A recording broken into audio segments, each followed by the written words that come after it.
penetration and damage alongside the solid fuel boosters will help you fulfill the role of an assault TD with maximum efficiency. Another 6 Tier 11 vehicles will also suit their role on the battlefield better. These have received a number of changes based on the statistics we collected and your feedback. The ASXX40T, Leopard 120, Object 432U, CS67 Shakal, Hirschkäfer,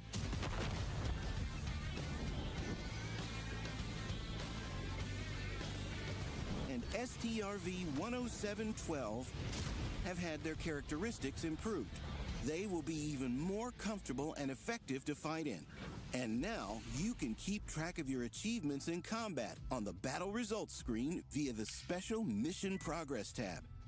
For instance, you can find out your progress in the new Battle Pass track.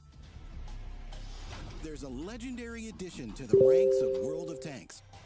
In the new Battle Pass special chapter, expect nostalgic characters, cult quotes, "Dead or alive, you're coming with me," and the shining armor of the new law enforcement defender, the OCP Peacekeeper, armed with a powerful gun that causes 440 HP of damage per shot.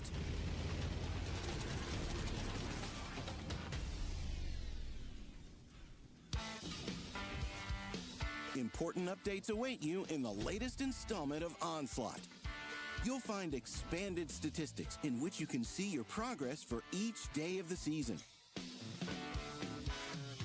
The Bond Shop has some additions: a new Tier 9 vehicle, the American LTC-2 light tank, as well as new improved equipment, the telescopic observation system, and tactical concealment net. Now you can head into battle with the Chinese 114 SP2 tank destroyer with high alpha and a rotating turret. And you also have the opportunity to rent new vehicles: the Ho Re 3, Super Conqueror, and K91. Erlenberg has been added to the map rotation, while Klondike temporarily leaves. Several maps have gotten selective improvements to make the competitive battles more dynamic and exciting. The audio design of Onslaught also continues to improve. The improved sound physics transmit the sound realistically, accounting for reflections on surfaces and bends of obstructions. Charge into battle and keep fighting for the main Onslaught reward: the Tier 10 Polish Ashbringer heavy tank with a unique style and a trained crew. And if you need a break from the tense battles, a few familiar modes await you in the new update. On February 2nd, Frontline will start in its familiar format, now with vehicle playlists available. Control your favorite Tier 8 vehicles and fight for valuable rewards on 3 epic maps. 2 arcade cabinet sub-modes also await: Snowballs, a fun firefight with sped-up vehicles, and Ice Age, with dynamic battles and dizzying skids on slippery maps. Have a blast and get rewards in the winter merriments. More good news. With the updates released, the opportunity to get the Outstanding Collector achievement remains in the game permanently. Collect all researchable vehicles from Tier 6 through 10 that were in the game before the release of Update 2.0 to get unique, honorable insignias. Log into the game to research new and improved vehicles, get rewards, and feel high-octane thrills in different modes. Let's battle!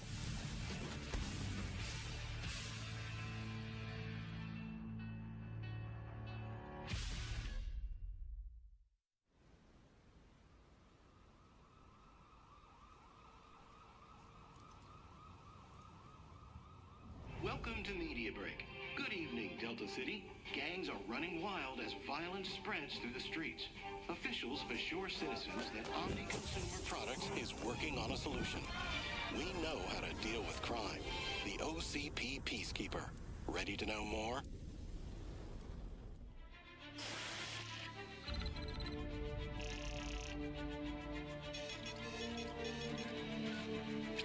All units, this is Reed. We have a 211 in progress, multiple armed suspects, active shooter situation. Move in now! Murphy, get your metal ass over here!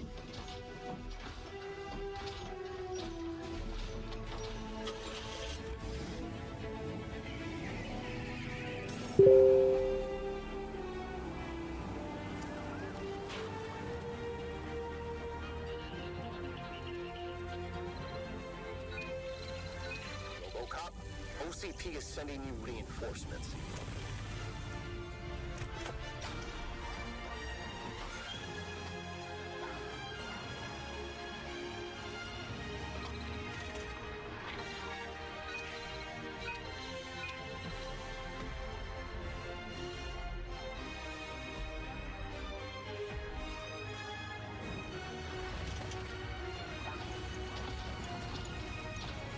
Dead or alive, you're coming with me.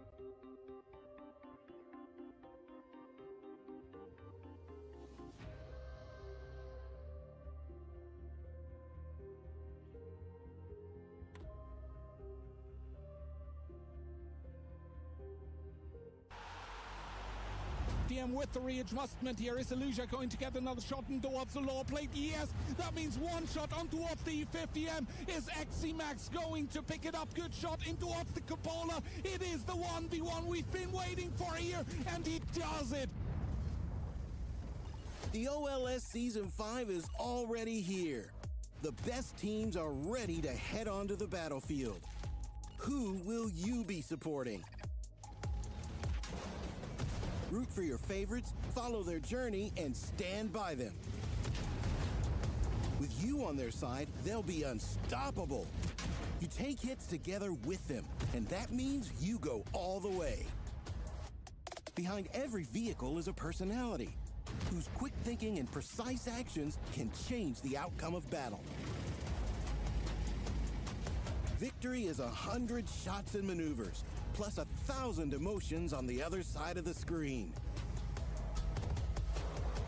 Support your favorite OLS team. Be by their side.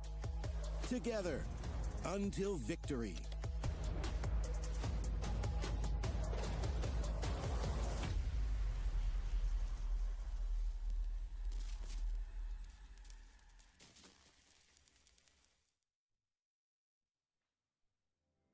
Hello, ladies and gentlemen, and welcome to the Surfshark Onslaught Legends Series Season 5, Playday 5 as well. That is a mouthful. Hello, Banter. You have joined us yet again today. Yeah, somehow got invited back, but yeah, happy to be here. Big matches today, especially, you know, Lotus versus Volgus is a big one as well for the bottom of the leaderboard. But before that, Пятый денек у нас ОЛС. a brief moment to shout out our sponsor. Surfshark is, as you may have noticed, the official sponsor of the Onslaught Legends Series League Season 5. We're very happy to have them supporting the tournament, of course, and contributing towards the prize pool so the players at home can take home some additional winnings. But for you, there's something in it as well. Surfshark is a VPN that helps you keep your connection completely secure and private, whether you're gaming, traveling, or browsing online.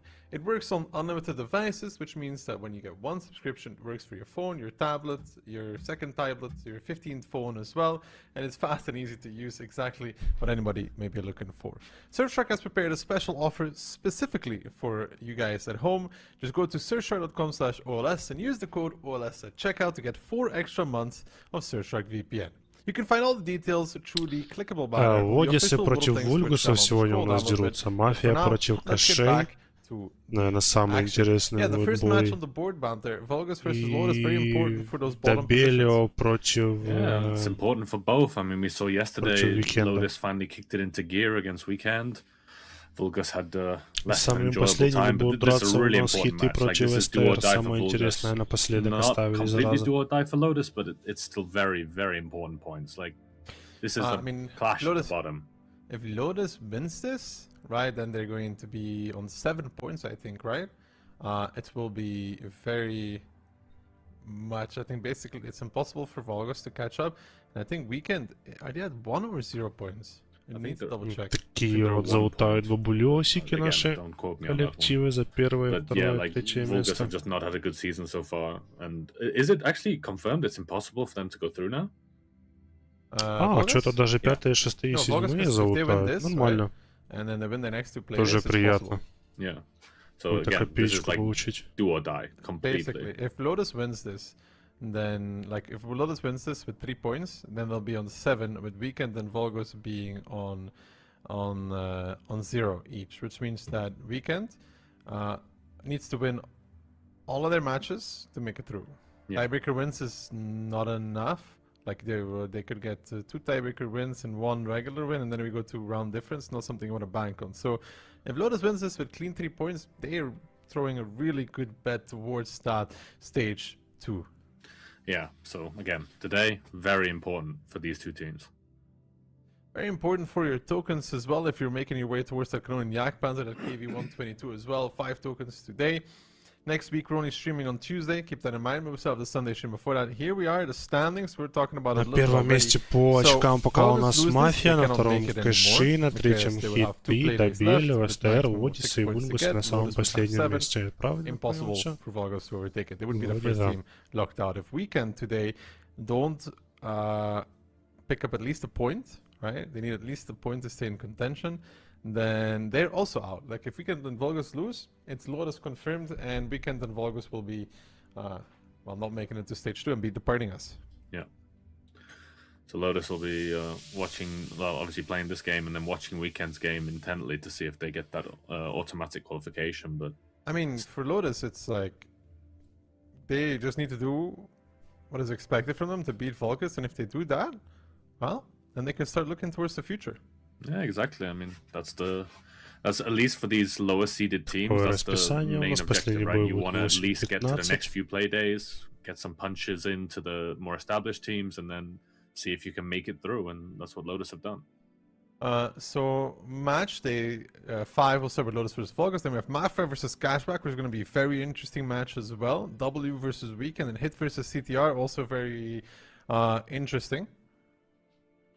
Yeah, we'll need to see. I mean, Mafia as well. The 3-0 from yesterday, they're going to be riding on a day before yesterday. Sorry, riding a wave of confidence. So we'll need to see. There's going to be some interesting games today. Ну тут тебе я на ставки ставил на Лодисов, как коллектив как будто пожестче по скиллове будет, чем Vulgus so far in the last play day, I think they played hit and run, right? And that was a really, really hard match for them. Там посмотрим, как оно выйдет. Вдруг они удивят сегодня, потому что 27-го они что-то прям очень плохо сыграли. Decisive is another one that it's just, I mean, we can't say it's unexpected, but it wasn't pretty. The Lotus lineup here, they're actually doing a bit, not that much better as expected, because they were also like the team that came in with the highest expectations, right? Yeah, I mean, they came in with some expectations, but I mean, it just hasn't been there for either team. But I mean, Lotus have done better. They did much better against Weekend, and yeah, we'll need to see how it does it there. Okay. Botsik here, the highlight player, 3.2k average. That's about what you expect. He plays the RHM, the E50M. Those are the damage dealers in the team. I guess the people that we would see usually towards the bottom of the DPG are the ones that, even like the Type 5/BZ players, right? Yeah, I mean the lower DPM tanks, the ones that aren't expected to deal the damage, but kind of either spot or take the hits. Those are the tanks you won't see it that much, but. I mean, he's still playing 50M, still getting good damage in, so it's not that bad. I'm kind of curious what Volgas can bring, though. Community prediction, 86% in favor of Lotus is quite a bit for Volgas. Of course, even if they don't make it into stage 2, they'll have opportunities later to return back into potentially. You know, even if they don't end up making it through, every match is practice for that, right? Exactly. The best training is the real world training, you know. And I said this like before the games yesterday. Like Lotus, I expected them to perform a lot better. They have those established players, Jordan, Sokol, Toxic. Like these are players that played in Goodnight normally that should be at least familiar with this level. Как будто бы такие есть, да, где-то по процентам, вот они где-то так и правы, I think community predictions are about accurate with this one. Yeah, I mean, from what we've seen so far, it is Lotus do well. They also took, you know, you can't forget that they took Mafia to a tiebreaker, which was also crazy. Пик-карта у Одиссов будет Песчаная река, а у Вульгасов Маяк забанили Вульгасы Энс, Химмельсдорф и Промзону. Вульгасы забанили Руинберг, Тундру и Затерянный город. Map, pick, and bans. We're starting it off with Sand River going into Cliff. На допы оба коллектива выбрали Мурава. Тут до допов не дойдет, это точно. I mean, they've chosen Cliff, which tends to be like a less about strats, more about kind of who you send up and down, and then a lot of player skill. Sand River is much more positional. That's Lotus's pick. So we'll need to see. I mean, I'm still favoring Lotus here. I feel like they're going to do quite well on Sand River. Cliff could be a toss-up. I think Vulgus will definitely take a round, maybe two. I think, especially on Cliff, I think they might be cooking something, but yeah, still giving it to Lotus. And Moravanko's the tiebreaker. Could go either way. I mean, first we have to get to Moravanka, right? Which is an ask by itself if we look what Vulgus has been doing recently. The match against Hit and Run, they looked pretty confused, right? They tried to do something, it didn't work out, overthinking it a bit. Here against Lotus, Nerve should be a bit less high, more realistic of an opponent. Yeah, definitely. But looking at the predictions, all of us going 3-1, you with 3-2. Всем здорово. Vulgus, please don't let me down. But yeah, they decided to change it up a little bit today. We'll see how it plays out. Not just copying my predictions. Вообще никто не ставит из комментаторов на Вульгусов. You know what I mean? Like, оно и понятно. Что это было сейчас? Brand new. We'll see. Brand new top of the leaderboard. Wow. Результаты матча показали уже. Команда Водисов берет БЗ-75, Йоха, Центуриона, Е50М, 2К91, Эрхэм. Команда Вульгасов берет 3 базика, ЦС-очку, 140 на канистре и ушку. У Вульгасов сетапчик мне побольше нравится. У Водисы как будто что-то каким-то... Я не знаю, эксперименты какие-то делают, или хрен знает, не хотят палить какие-то тактики, раскатывается, коллектив идет. Боссик, я так понял, за инфой летит, или за арт-ударом, сейчас увидим. Мерсес будет вставать на отстрел, нет, боссика высвечивают. За арт-ударом летит Мерсес, забирается арт-удар обами коллективами. Ага, Вульгус собирает 2 арт-удара. Неплохое преимущество сразу забирает себе в виде 2 арт-ударов, закатывается в Вульгусе в этот захват и прям уверенно чувствует себя на карте Вульгуса. Начинается какой-то кипиш на центре, запушиваются два базика, просто, блин, на яичках просто залетает на Дани и Гарва. Начинает на них хоть К-91, выпушивают его оттуда. У Тарквейка прям проблемы, отлетает все лицо, 300 хп остается, уйдет, не уйдет, как будто уже не уходит. Дани едет прям за ним, никто его не отпустит. А правда, уходит в ангар. У Джордана тоже проблемы, напихивают ему, очень сильно напихивают. Об этом я и говорю, что позиционки Вулгуса будут прям очень себя хорошо чувствовать. Базиками просто выдавили центр, и никто им ничего не сделал. К-91 вообще не реализовали здесь эти две брычки. Джордан сейчас отлетает от МВ. Кидается арт-удар, бездарно, никто не попадет им.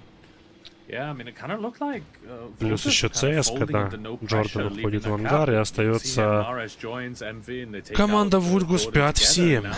Большие проблемы у Вульгуса, по ХП все более кименьки, но минус 2 ствола, минус 2 ДПМных ствола, вот это проблема.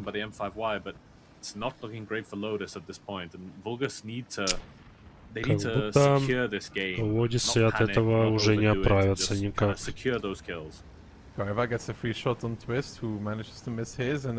Залетел сюда зачем-то твист, получил пиздюлей. Ну ладно, наверное, так надо. Стоит Давид у команды Лодисов на захвате, но как будто его сейчас просто перепушат ушко и базики. Я что-то как Вангу, не знаю, забирается МВР туда.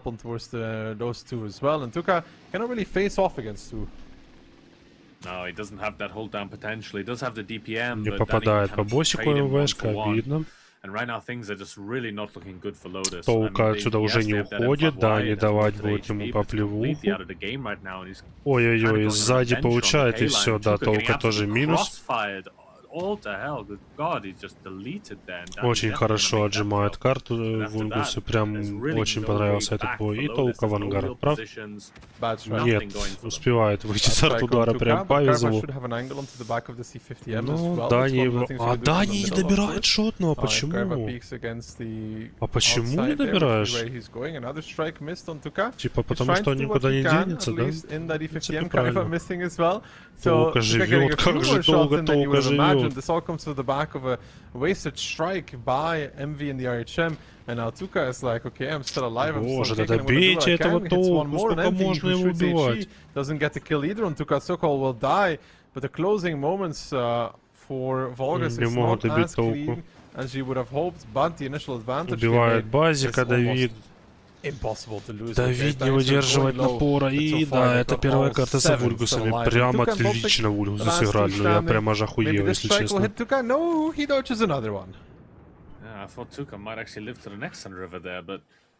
Как они этими базиками разыграли центр, просто выдавили, блядь, закатились и все. Зафокусили К-91 вообще отлично, прям. Прям четко сыграли.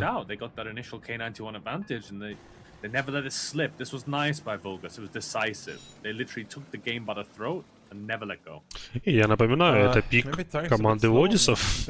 Вульгусы забирает первый бой на команде, ой, на карте Лодис. Let's say he does one more shot of damage in that game if he doesn't end up crashing. And then afterwards, the unforced area, you know, Jordan pushing through the north, tries to do something, but Solo pushing north in a K91. Yeah, it was a bold play there. Давайте уже показывайте, как они там реализовались.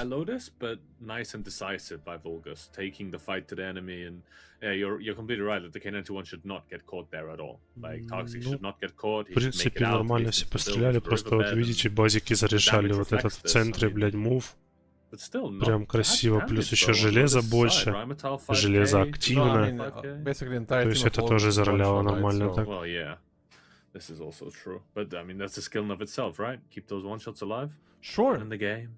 Sure, but they gotta be careful with like those how to say closing out the game, right? Yeah, Tuka should have died. The strike, there's no pressure on MV. I think he was the one with the strike too. The E50M is not fast enough to drive out of it. You know, he has to be full speed to dodge it. So you put it on the center, he dies. Yeah. There's no need to try and overcompensate for it. And then you see the teammates are trying to recover, bad peak, another bad peak, minus 2.5k HP for it. In a closer round, those kind of stuff can matter. In this case, they were so far ahead that it's impossible to recover. Yeah, definitely true. But still, you've got to praise them for it. 1-0 scoreline. I mean, this is their second match win in the entire OLS season so far, so you've got to give credit where credit's due. Вот так вот Вульгусы удивляет, а в них никто не верит. Забирает первый бой. Выгрызает прямо на уверенность. Yeah, well, no, that's fine. Yeah, even if Vulgus win the match and you get 2 points, I get 1 point, we're drawing. So I'm winning. Yes, I came back. I was like 2 points behind, and then last play I got one closer, and now I'm even with Keehan again, as expected. Ahead of Moff, also. Возможно, Водисы сейчас перестанут экспериментировать, поймут, что Водисы, Вульгусы настроены серьезно, и сейчас будут нормальные эти нормальные эти сетапы. I'm coming in here strong. I'm intending to win this season. I need bragging rights. Usually phase 2 is the one where it's a lot harder to predict who's gonna win, though, because you have those 6 teams where you're like, okay, usually the 6th team is like, they'll probably end up losing most of their matches, but the other 5, you can never be sure. Второй бой. Команда Водиса берет БЗ-75, 4 Е50, одного СТРВ и РХМ. Вот это уже серьезный сетапчик, вот это я понимаю. Команда Вульгуса берет БЗ-75, Тай-5 Хэви, Бачата, Е50, К-91 и объекта 140. Просто какая-то солянка. Поменяли на СТРВшку. Теперь команда Вульгусов что-то какой-то странный сетап у них теперь, блин. Поменялись они ролями.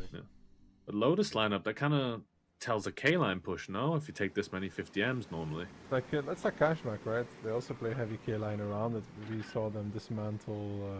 Разъезжаются оба коллектива, попадает под засвет Босик, попадает под засвет Уинки. МВ будет забирать арт-удар, как будто бы можно, да, никто ему это не запретит, но чекает, боится вкатывать пока. Ищет инфу, нюхает, все, проверяет.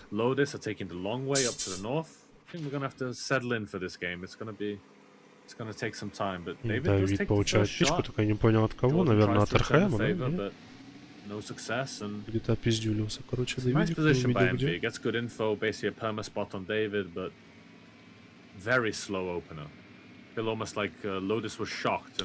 Откатывают Вульгусы на нулевую линию, как будто читают, да, как будто читают Еписи и будут принимать, нет? Перетягивают Водисы на Б-линию Е50, все 4 штуки, и туда сразу же перетягивают Вульгусы. Техника, но, бля, 4 Еписа этого... Well, yeah, but liberty is liberty. That's definitely a different caliber, maybe, you know, you take those risks. Да-да-да, сейчас будет секс, сейчас будет настоящий мужской секс на АБ-линии.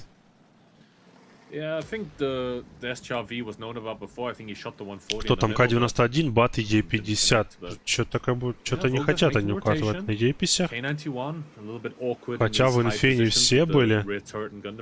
Перекидываются тысячками Е50. Сокол что-то бывает. Под обилкой толка пытается что-то высадить, не попадает. Перестреливается с Сэмом, подтягивается Твист, но там уже на готове Бачатска 91. Притягивают еще Базика сюда. И у Вульгуса проблемы, у Вульгуса прям проблемы. 4 Е50. Еще и БЗ-75. Надо съебывать, пацаны, надо съебывать. Попадает Оли. Ран, братан, беги, беги оттуда. Уходите под стеру вытягивать срочно, надо уходить. Не перестреливайтесь, вам не выгодно вообще ДПМиться с Е50. Неравномерно они вкатывают и хорошо просаживают Твиста и Тап Квика, Сокол и Давид, получается, без участия. Но надо уходить, они уже все в пятером вкатывают, пацаны, разворот под стерву, срочно. Ну Сэм, почему Сэм не уходит? Он не уходит, я не знаю, отдают Сэма.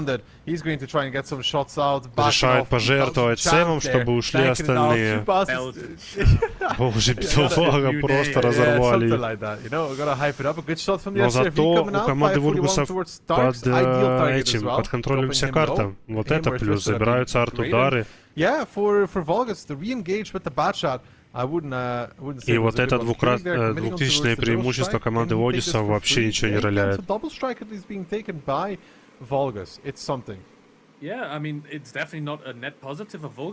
Забирается еще инфа, сейчас все будут за свечи команды Одиссов.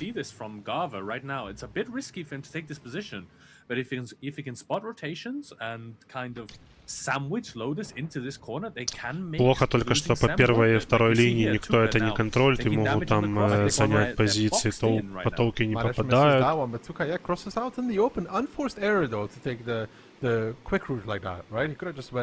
Wide. True, but Lotus are on a timer right now. If they want to try and regain some map control, the longer they stay up in that corner, the quicker that Vulgus are one gonna take the strikes and two gonna take the. Заберет еще МВ, арт-удар, уже 3 арт-удара у команды Vulgus. Помимо того, что у К-91 еще есть обилка с арт-ударом. But right now, we need to see if MV makes that kind of Liberty-style play where he spots that one-line crossing. Because right now, you see, like, Lotus only have about 30% map control. А почему карту отдают? Почему Стеру туда запустили? Почему Е50 туда запустили? Можно же было закрыть первую и вторую, нет? И захотели держать? Так, тап-квик, двухшотный, стерва, я не вижу, стерва фуловая. Попадает за свет боссик, МВ стоит на пассивчике. Забугайнили МВ. Попадает за свет, получает еще от боссика, от стервы и проседает очень сильно. Проседает очень сильно МВ. But now we gotta watch out. Look at the info tower. Info tower is being taken. They're going to try and get Twist or Tarks out of the game. Yeah, I feel that taking that info tower was unnecessary. Немножко проебывают позиции, Вульгусы в позиционке что-то не реализовывают они ни арт-удары, нихуя, я не понимаю, почему тап-квика можно было бы забрать, сейчас арт-удара, минус ствол сделать. Не знаю. And all the HP that MV lost. But, I mean, MV will take a strike, Danny will probably take a strike, but I feel MV needs to be more useful here. Because I think Danny is hesitant to take that K-line strike because he doesn't know if any tanks cross the one line. Botsik will go sit in front of MV by the looks of things. He's in the bush. I feel right now забирается еще один арт-удар. Там как будто бы уже все команды, блядь, арт-удары есть, нет? And they just haven't taken it. They've wasted a bunch of strikes. Qnic down to 600 HP. I feel like they've let a bad situation that could have been turned into a good one spiral into a disaster. Well, they don't have another opportunity to take the info tower. So Tarks and Twist right now are alright positioned because there's just no room for an info tower to be taken. The BZ is trying to take back north, which is Garva, but that's a long road back into those positions. Вульгусам нельзя тянуть, и Одисса это, я так понял, понимает, из-за этого ничего не предпринимает, потому что по ХП победа засчитывается тех, кто больше нанес урона. И Вульгусы в этом плане сейчас впереди, надо что-то Вульгуса, ой, Одиссы впереди, Вульгуса надо что-то делать. Надо как-то реализовывать арт-удары эти, которые они накопили. MV uses the plane though on Botsik where he used to be. He ends up missing that one. Попадает за свет Джордан, но отстрела по нему нету, и что-то даже как будто предпринимает Одиссы. Будет какой-то перепуш по К-линии, перетягивает туда Е50, боссик впереди, Сокола, Тап-Квика и Толку. Сейчас что-то будет. Надо уходить МВ, он не успеет уйти, надо уже съебывать МВ, надо брать. Беги, пизда, доби нахуй, все нахуй. Безрада, блядь. Попадает арт-ударом по двоим. Хорошо заехал Сокол в арт-удар. Но МВ отсюда уже не уходит. Все. МВ отсюда не уходит. Бат уже еще успеет уйти, но... Остается минута 40, подсвечивает Мерсиса, напихивает немножко урона, но успевает засейвиться, получает еще одну неприятную пичку. Ай, отжали Вульдусы, блять, все преимущество.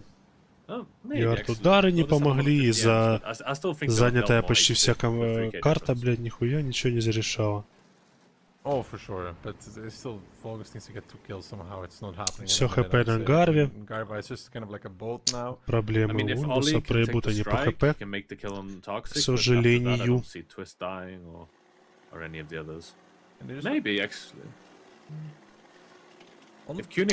Да, давайте еще канистру проебем, блядь.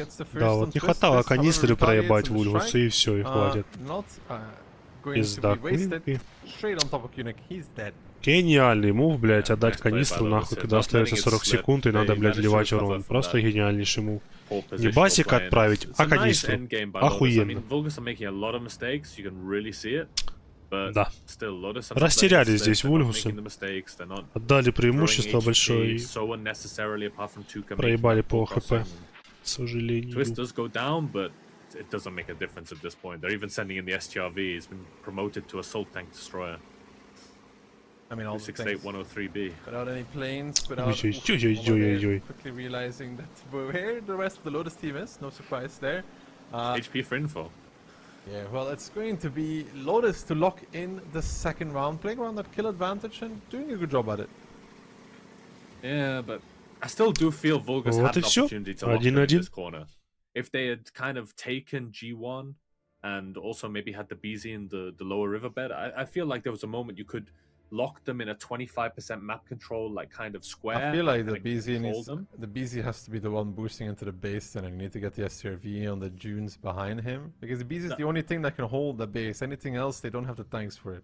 Like, I'm not saying hold the base. I'm just saying you go to the, you know where in randoms they have the balcony. Yeah. But like, what I imagine when you like actually want to lock them into the base is you have those strike advantages, right?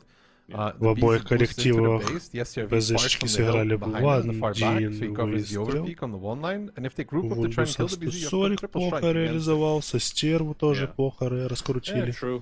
But either way, как и Одиссы. But I feel like my route where you take the balcony position in randoms and have someone in the dry riverbed it's a little bit safer. You're not putting your hands so deep sure. But the problem is to generate a kill on the low HPs, because you have to generate a kill, and we saw that the info tower is not something you can take if they. Yeah, but you are getting so many strikes at that point. Like, you can literally just cycle strikes. Sure, but like, and apply cap pressure even. Sure, the problem is just that it's dark and twist low HPs, and if you can't spot them, it becomes a problem. Then you apply cap pressure. You just put one on the cap and they have no strikes to generate. But either way, I mean, coulda, woulda, shoulda. Like, at the end of the day, we're here, and now we move on to Cliff. Отыграли пик-карту Одиссов, теперь будет пик-карта Вульгусов. Это будет маяк. Смотрим, как они себя уверенно покажут или не очень на этой карте. I also didn't spot the BZ crossing back towards the north at any given point. And then the Danny repush was... I mean, there's no way Tarx is pushing forward by himself. No, not at all. And they knew that there was at least double E50M, so... Even if you when there's one of Tarks, you imagine there's at least two more, and you're not winning that fight with K91 and Bat and E50M versus double E50M. Yeah, I feel like as well, like if someone's gonna sacrifice in that north, it should probably be the K91. Like I think you'd prefer to have an E50M in a late game situation than a K91, but I mean, it's just one of those things where small micro mistakes can make a big difference in the late game. And I mean, the way it looked is, you know, they wanted to run away. Danny said, no, let's fight this. So they decided to fight, and then they were like, oh. There's two more E50Ms and a BZ. Yeah, it's like the matchup wants to engage, but it was a bad one. And honestly, it would have been pretty good for them if they backed off straight, because they had the STRV overlooking, would just be a reset. They go back towards the strikes, they're not down any guns, they take back the position to spot the crossing. it would have been the same as last game, but with an extra tank. And Yeah. if that happens, I think they win it. Yeah, they would have a lot of control over the rotations. So. But Так, ну thank что, God for вторая my карта у prediction, they нас. didn't do that. So Третий now we're бой. going to Cliff. What do you think about Cliff? For these two teams? I can feel one of them play with the 114. I don't know why. I'm not a fan of that. I played it in randoms for the first time yesterday, actually, because I don't like it in get a feel randoms. for it. No, it's a slow. I wouldn't even play it in randoms. I feel like it's like a boat, and the gun, gun is really not that nice. Yeah, I was gonna say a barn. Yeah, it really feels like a 4005 with like 10mm extra armor and not even a very good gun, and it's so slow. I would only play it in Onslaught then because the ability is nutty at least, you know, like. Yeah, but even then the grill is better. Что-то там напикали. Так, третий бой. Команда Одиса берет 2 БЗ-75. 2 ЦС. Е50 К91 и наконец-то 140. Без АОТ будут играть в Одисы. Рокировочка 3 БЗ-75, 2 ЦС, Е50 и объект 140. Команда Вульгусов берут 5 БЗ-75, Хорикейна и объект 140. Вот это будет, конечно, сейчас интересно. А интересно почему? Потому что у Вульгусов железо просто жопой жуй, и железо быстрого. И в Одиссе все сейчас будет очень активный бой, прям, блядь, стоялого точно не будет. Позиционки ждать в этом бою просто нехуй ждать его. Оба коллектива будут драться в центре, никто не едет на штаны, первая, вторая, третья линия полностью пустая. Посылает в Одиссе закрыть чисто Е50, Оле пытается занять маяк, как будто было ему это не дадут. Занимает маяк в Одиссе, Тоука, Тап-Квик, заезжает почти без крови.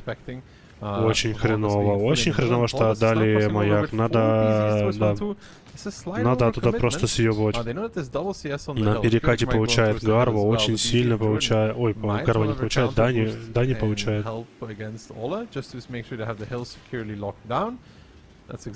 И по ХП уже неплохой так перевесик у команды Вульгусов. Ну, за счет железа, конечно. Берется база команды Одиса в захвате Сокол и... Кто там еще и Давид. Очень хреново, что отдали маяк. Очень хреново. Сейчас Оле просто выпушат базики под прицелом. Дани там пытается прикрыть МВ, помощь приехал, но выпушить это будет очень тяжело.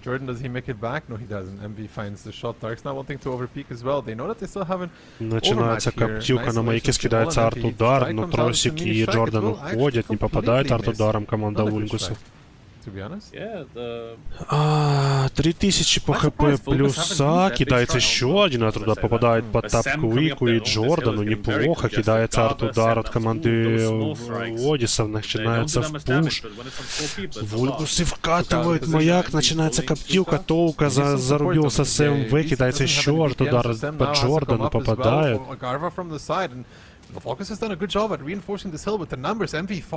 Минусует у Одисов БЗшечку, минусует сейчас МВ. И как будто бы все хорошо у команды Вульгусов. Побеждать, хорошо. Перепушили в этом захвате, остался БЗшка. Просто почему она стоит там? Я не вижу. А, он шотный, понял. А, не, Мерсес не шотный, почему он там стоит?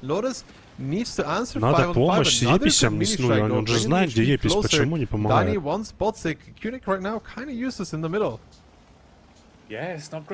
Как Одиссы вырвали преимущество у Вульгусов, это просто жесть.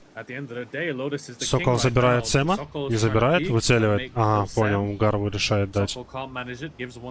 Давид забирает, я понял. Очень большие проблемы теперь у Вульгусов.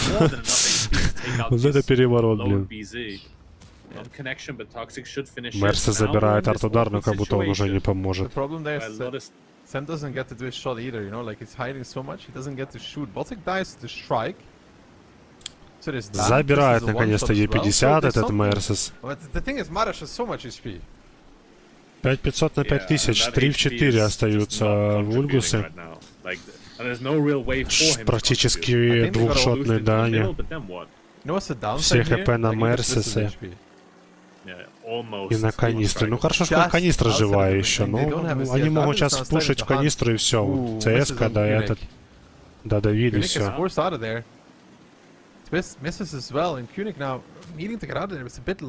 Ой, хорошо, Давиду получает, очень хорошо. Но канистру нельзя проебать, Давид заберет канистру, все. Это проеб. Сейчас забирается Дани и все. Мерсис нихуя здесь не сделает. Он еще и не пробивает Сокола, твою дивизию. 4 в 1 это карта за лотисами. 2-1. А почему захват? Можно за ним поехать и ждать пизды, не? У него же туда есть, смысл вы в захвате стоите. Ой-ой-ой, у тебя же арт-удар есть, брат. А, он сдался, я понял.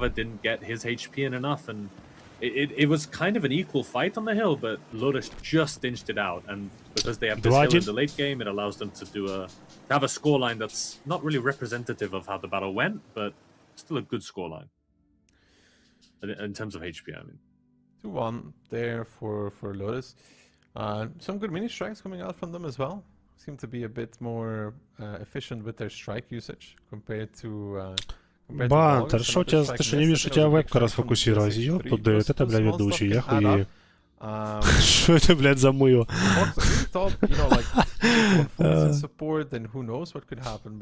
They're both like kind of watching Botsik, who's 400 HP. And then Marash, he went to D2, but D2 is a factor that only plays in a little bit of time, right? And 3000 HP locked out of the fight. He does do, 4.6, but вот это наготыв, бля, Одиссе, ёпты. With almost full HP, 500 meters away. You can see the strike damage though, like, even though both teams had one big strike, I mean, I think вот тебе базики. Вульгусы не смогли их реализовать. К сожалению, никто не отстрелял маяк, заняли просто отлично Одиссе. Никто им этого не помешал это сделать. But just inched it out. Like this game, I think, was a lot closer than it felt in the late game. This hill could have really gone either way with just some small micro plays. Что будет 2-2? Sam not getting off a last shot either. Sometimes it's better just to make sure you hit your last shot than to try and stay alive. It's more efficient and make a shield for your player, or the other way around. Like sometimes it's like you want to shield the one shot, but realistically just let the one shot die so the guy behind has a better position. And at least do your shot before dying. Yeah, he needs to do a shot. But I think at that point, I don't think it makes a difference. I think все-таки ДПМ зарешал CS-ки в виде CS, блин, конечно, да. I think what was decisive was this hill engagement where both teams kept reinforcing and Lotus having a little bit the better side of the hill because you can pull back and also a bit of better team play. I'd say better. Но если бы они встретились на первой и второй линии, то в Одиссе там бы просто передавили все. Базиками это. Second round of Cliff. Your prediction is back on the board, Banter. How does it feel? It feels absolutely fantastic, honestly. A warm feeling inside. Warm and fuzzy feeling.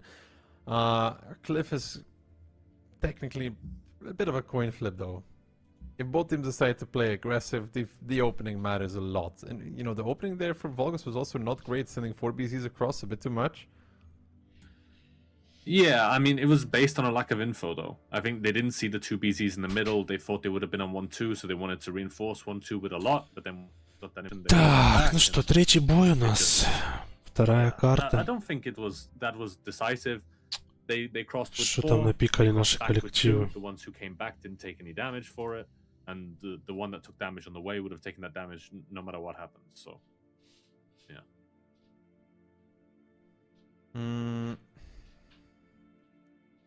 Lineups. На третий бой Одиссе взяли 4 БЗ-75, 2 ЦС и 140. Команда Вульгуса берет 4 БЗ-75, Хорикейна, 140 и РХМ. Практически одинаковые сетапы у нас. В исключении только что...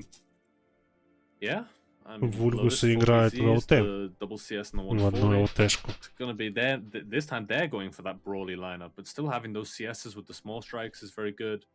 Зароляет это или нет? Посмотрим. Опять никто не едет первую и вторую линию, будут играть маяк, будут играть центр. Заниматься будет, я так понял, маяк Джорданом и Боссиком. Туда же летят... туда же не летит. МВ и Ди летят за арт-ударом. Отлично. Разделяется Боссик. Боссик будет занимать только маяк. Получит Боссик за это, получит, не получит, не получит Боссик. Ладно, получит немножко. Но это такое, это ничего страшного. Забирается Джорданом тоже арт-удар. Остается захват Водисами. Плюс 3 танка, плюс 2 танка, простите.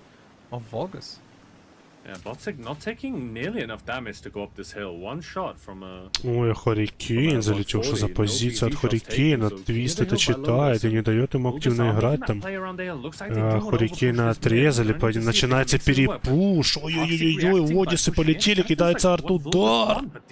Попадает по двум, давит, вкатывает, Сокол вкатывает, Тоука, плюс Таквик. Боже, проблемы у Ульгуса, очень большие проблемы.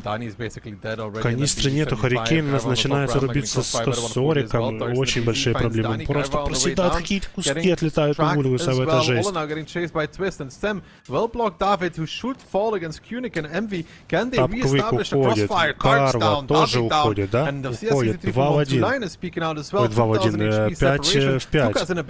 Китается арт-удар, Мерседес начинает напихивать, Тоука. 1 в 1, зарубились между собой. Где? Не вижу, где 140 выигрывает. Хорикейна, видно. Мерсу надо помощь, но Тоука в закрытую стоит, что-то пытается с горы накидывать, но... Ой, хорошо попадает РХМ, хорошо. Выигрывает здесь Мерсус, по-моему, нет? Должен, хорошо, забирает. 4 в 3 Вульгусы. Но у них Мерсы шотные. Сокол на горе, это тоже не очень.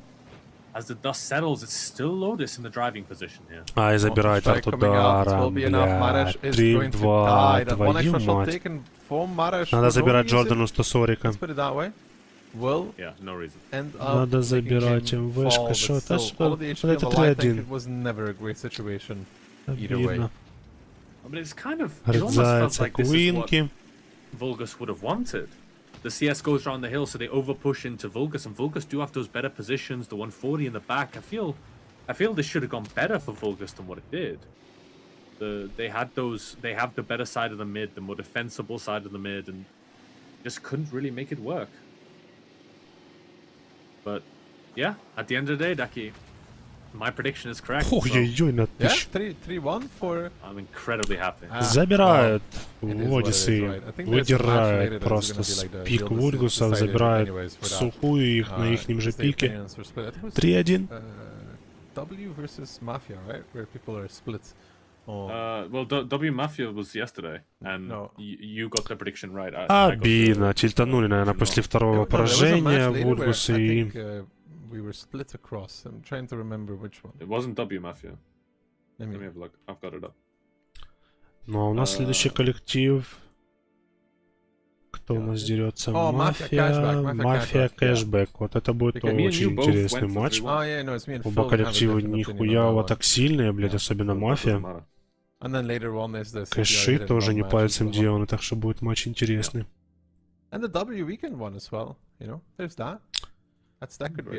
Так, ну а я вернусь. Смотрите, что они тут накоптили, я вернусь через пару минут. The 140 is back in the base when the CS63 is pushing around the hill into the houses.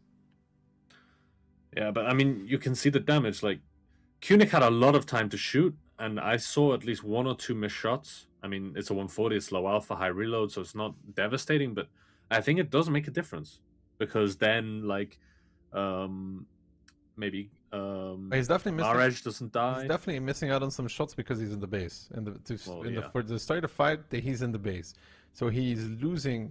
But he does have shots from the base. He shot at the ramp. Yeah. But once he drives down, he doesn't anymore. So he loses like at least, I don't know, 10 seconds driving back up the slope. You know, from the base all the way back up to start shooting. Those are some crucial shots. Yeah, definitely. And it can make a big difference, but I feel that Volker should do better. Like, they're being pushed into, and you know, when you're getting pushed into, you always get that first shot. You can pull back behind a ridge for a bit of safety, to have the reload and the DPM advantage. And it's kind of 4-on-4 pushing on. I feel that Volker should be in a much bigger advantage than they actually were. When they get pushed, yeah. I figured they should be as well, but it is what it is. This also confirms a few things for us. The first thing it confirms is that Vulgus will sadly not be able to make it through stage 2, and that Lotus is going to be waiting to see what Weekend is going to be doing later on, as well, to see if they're confirmed into stage 2 as well. So big move by Lotus, big points as well. We will continue with the action, but before that, we'll take it away with some replays.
Gifts, they're for dreamers.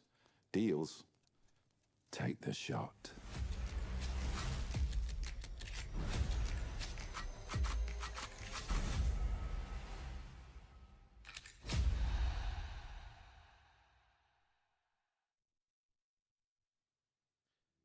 Hello ladies and gentlemen, and welcome back once more to the Surfshark Onslaught Legends Series Season 5. We are possibly looking at, in terms of competitiveness, match of the day. Mafia taking on Cashback. Yeah, it definitely looks like it's going to be a good one, especially after Mafia's solid performance the last playday. Absolutely destroying W, and Cashback not performing to the level, the expected level, but still doing not bad themselves. So this is definitely going to be one to watch.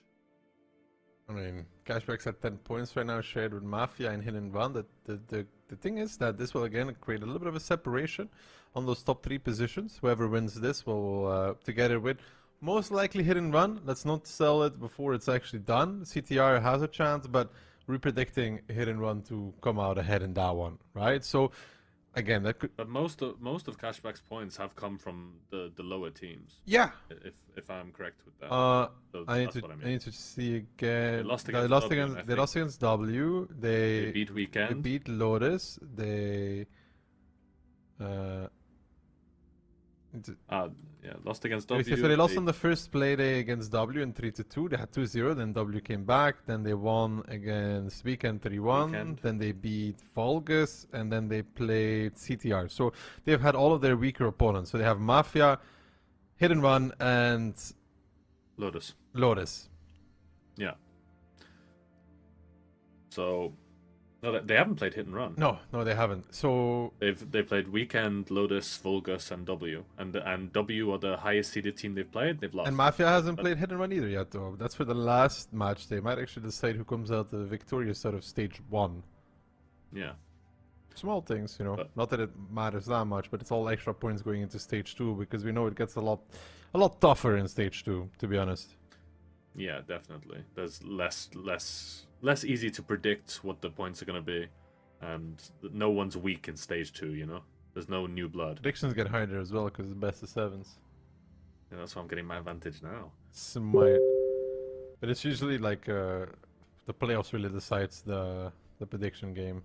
It's usually within like a few points, and then the playoffs happen, and it's like, well, there it goes. Yeah, well, last season you got like Weekend beating Cashback, which basically nobody predicted, so. Yeah, but that was, I think, an outlier, really, especially with their. I mean, they went for that aggressive style, and it just kind of worked. It just kept working. You also have like the 2 seasons before, you have W running it down. The season before, they run it down the lower bracket. Hard to predict those kind of things.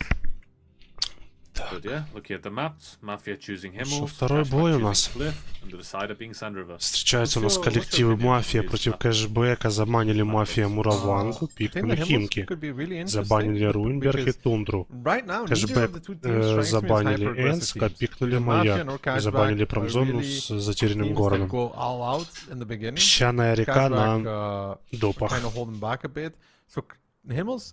And Cliff are 2 of those maps where you technically see that kind of gameplay of hyper-aggression, right, early on. So I don't know how much well-suited it is for either of those 2, which means it might be an interesting one. They may not play like we predict. Yeah, I'm quite surprised, though. I'm surprised Himmels is picked by Mafia, and I'm surprised Ensk is banned by Cashback. I feel like the Ukrainian teams, especially when they came over from the CIS server, Himmels and Ensk were kind of their playgrounds. I remember when I was leading teams, they wanted me to do the tiebreaker map as just Himmels. Because those Eastern European teams tend to be very, very strong on Himmels. So I'm quite surprised that Mafia have taken this one. I would assume they normally would play a slow, but maybe they got something cooking on Himmels. You know, you can play around the hill as well. Мафия чисто польская команда полностью. I somehow don't think we're gonna get to see both teams like drive straight out 1-2 line and try to fight it out. No, I think both these teams are gonna go for mid brawls, maybe with Fosh's, E4s. I don't see a 1-2 line split or what we've seen previously, where one team takes the 1-2, one team takes the hill, and we have like this kind of awkward slow game. I think there will be a fight here in the middle. That's my prediction anyway. Depends on what meta we're going to see. I don't know. Every time I look at Mafia, they just strike me as a team that would rather play 10 minutes than 3 minutes. You know, if they can help it. That's also true, but they're good at it. That's the thing you can see. There's no Mafia. They're so similar to Hit and Run. It's just so rarely making mistakes. But looking at the predictions, it's where boys become men, and Phil gains some points. He's gone. Вот такие предположения наши комментаторы, видишь, что Деки Узор считает, что Мафия выиграет 3-1, Кей тоже считает, что они выиграют 3-1. Какой-то Бантер считает, что выиграет 3-2. И Хилл 2-3. Ну, хз. Okay, fine. 3-1. Yeah, I mean, I also just feel like Mafia giving a lot of the credit still towards them because they did win the 2 biggest tournaments in recent memory. Yeah, but as well, it's like W. It could be quite funny actually. W beat Cashback 3-0. Mafia beat W 3-0. No, W beat Cashback 3-2. Oh, 3-2. Sorry. Oh yeah, it was the comeback where Cashback had a 2-0 lead against W and then lost 3-2. Yeah. It was tough.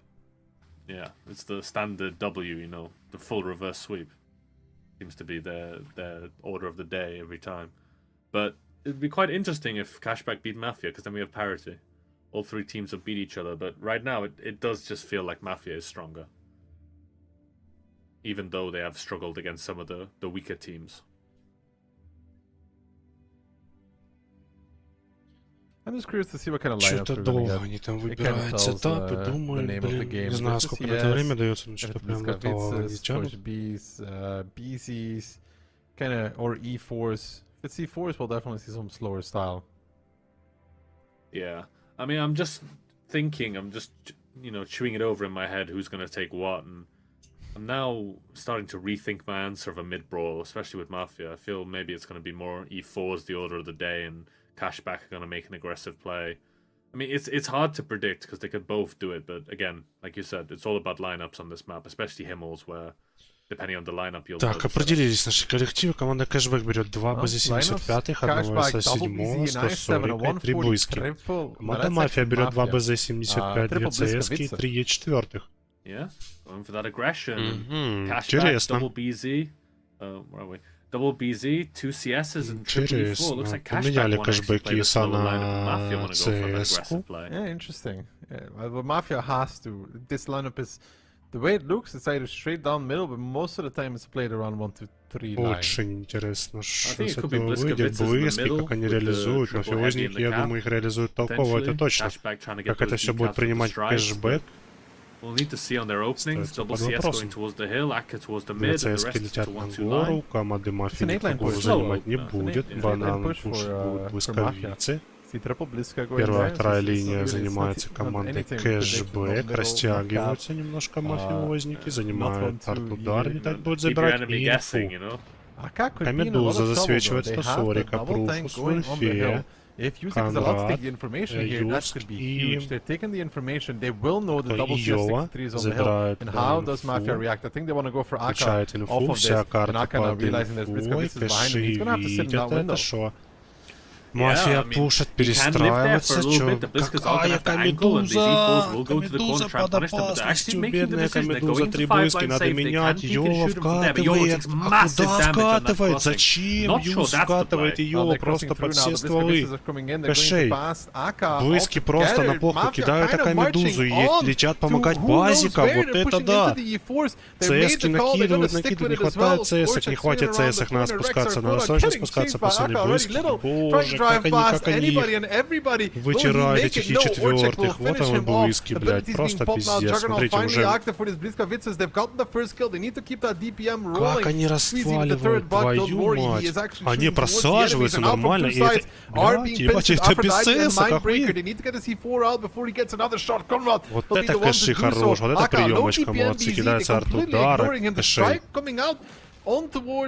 the tanks from Камедуза Cashback, напихивает, and его now просто на него they забили do хер, find блин. quite a lot of success for Mafia. 4 tanks left standing for Mafia, for Cashback, Не sorry, хватает, Mafia не rolling back in хватает, onto his Brain Breaker, and they're Брайна still проблемы, ignoring вхватывает у него Aka. 3 It's like he танка, надо doesn't разменивать exist in Брайна, their по world. фокусу работает, но Combat Конрада doesn't очень get долго round to that убивает. either. Profuse with the kill, and now they're going to go for Squeezy probably in that Камедуза E4. следующий, They've decided капец, that вот это Aka да. is Вот это ready коптили, to я go понимаю, towards the блядь. grave, and Mafia, it Не looks a заберут little Кона, sassy. а надо. But they do make it work. Твою мать, остается Yeah, they один wanted to Либерти, get out of бедолага. that crossfire from the hill and just go straight Так into вот 5-line and мафиозники, make блядь, kills. сделали красиво. Как они на Камедузу просто забили и на близках катили дальше и просто раздавили их. Зарешало то, что CS не было, они особо накидывали, когда они перекатывали, но в самом файте практически не участвовали. Прям на тоненьком. Если бы они хотя бы одну CS-ку оставили, то, возможно, было бы все по-другому, кстати.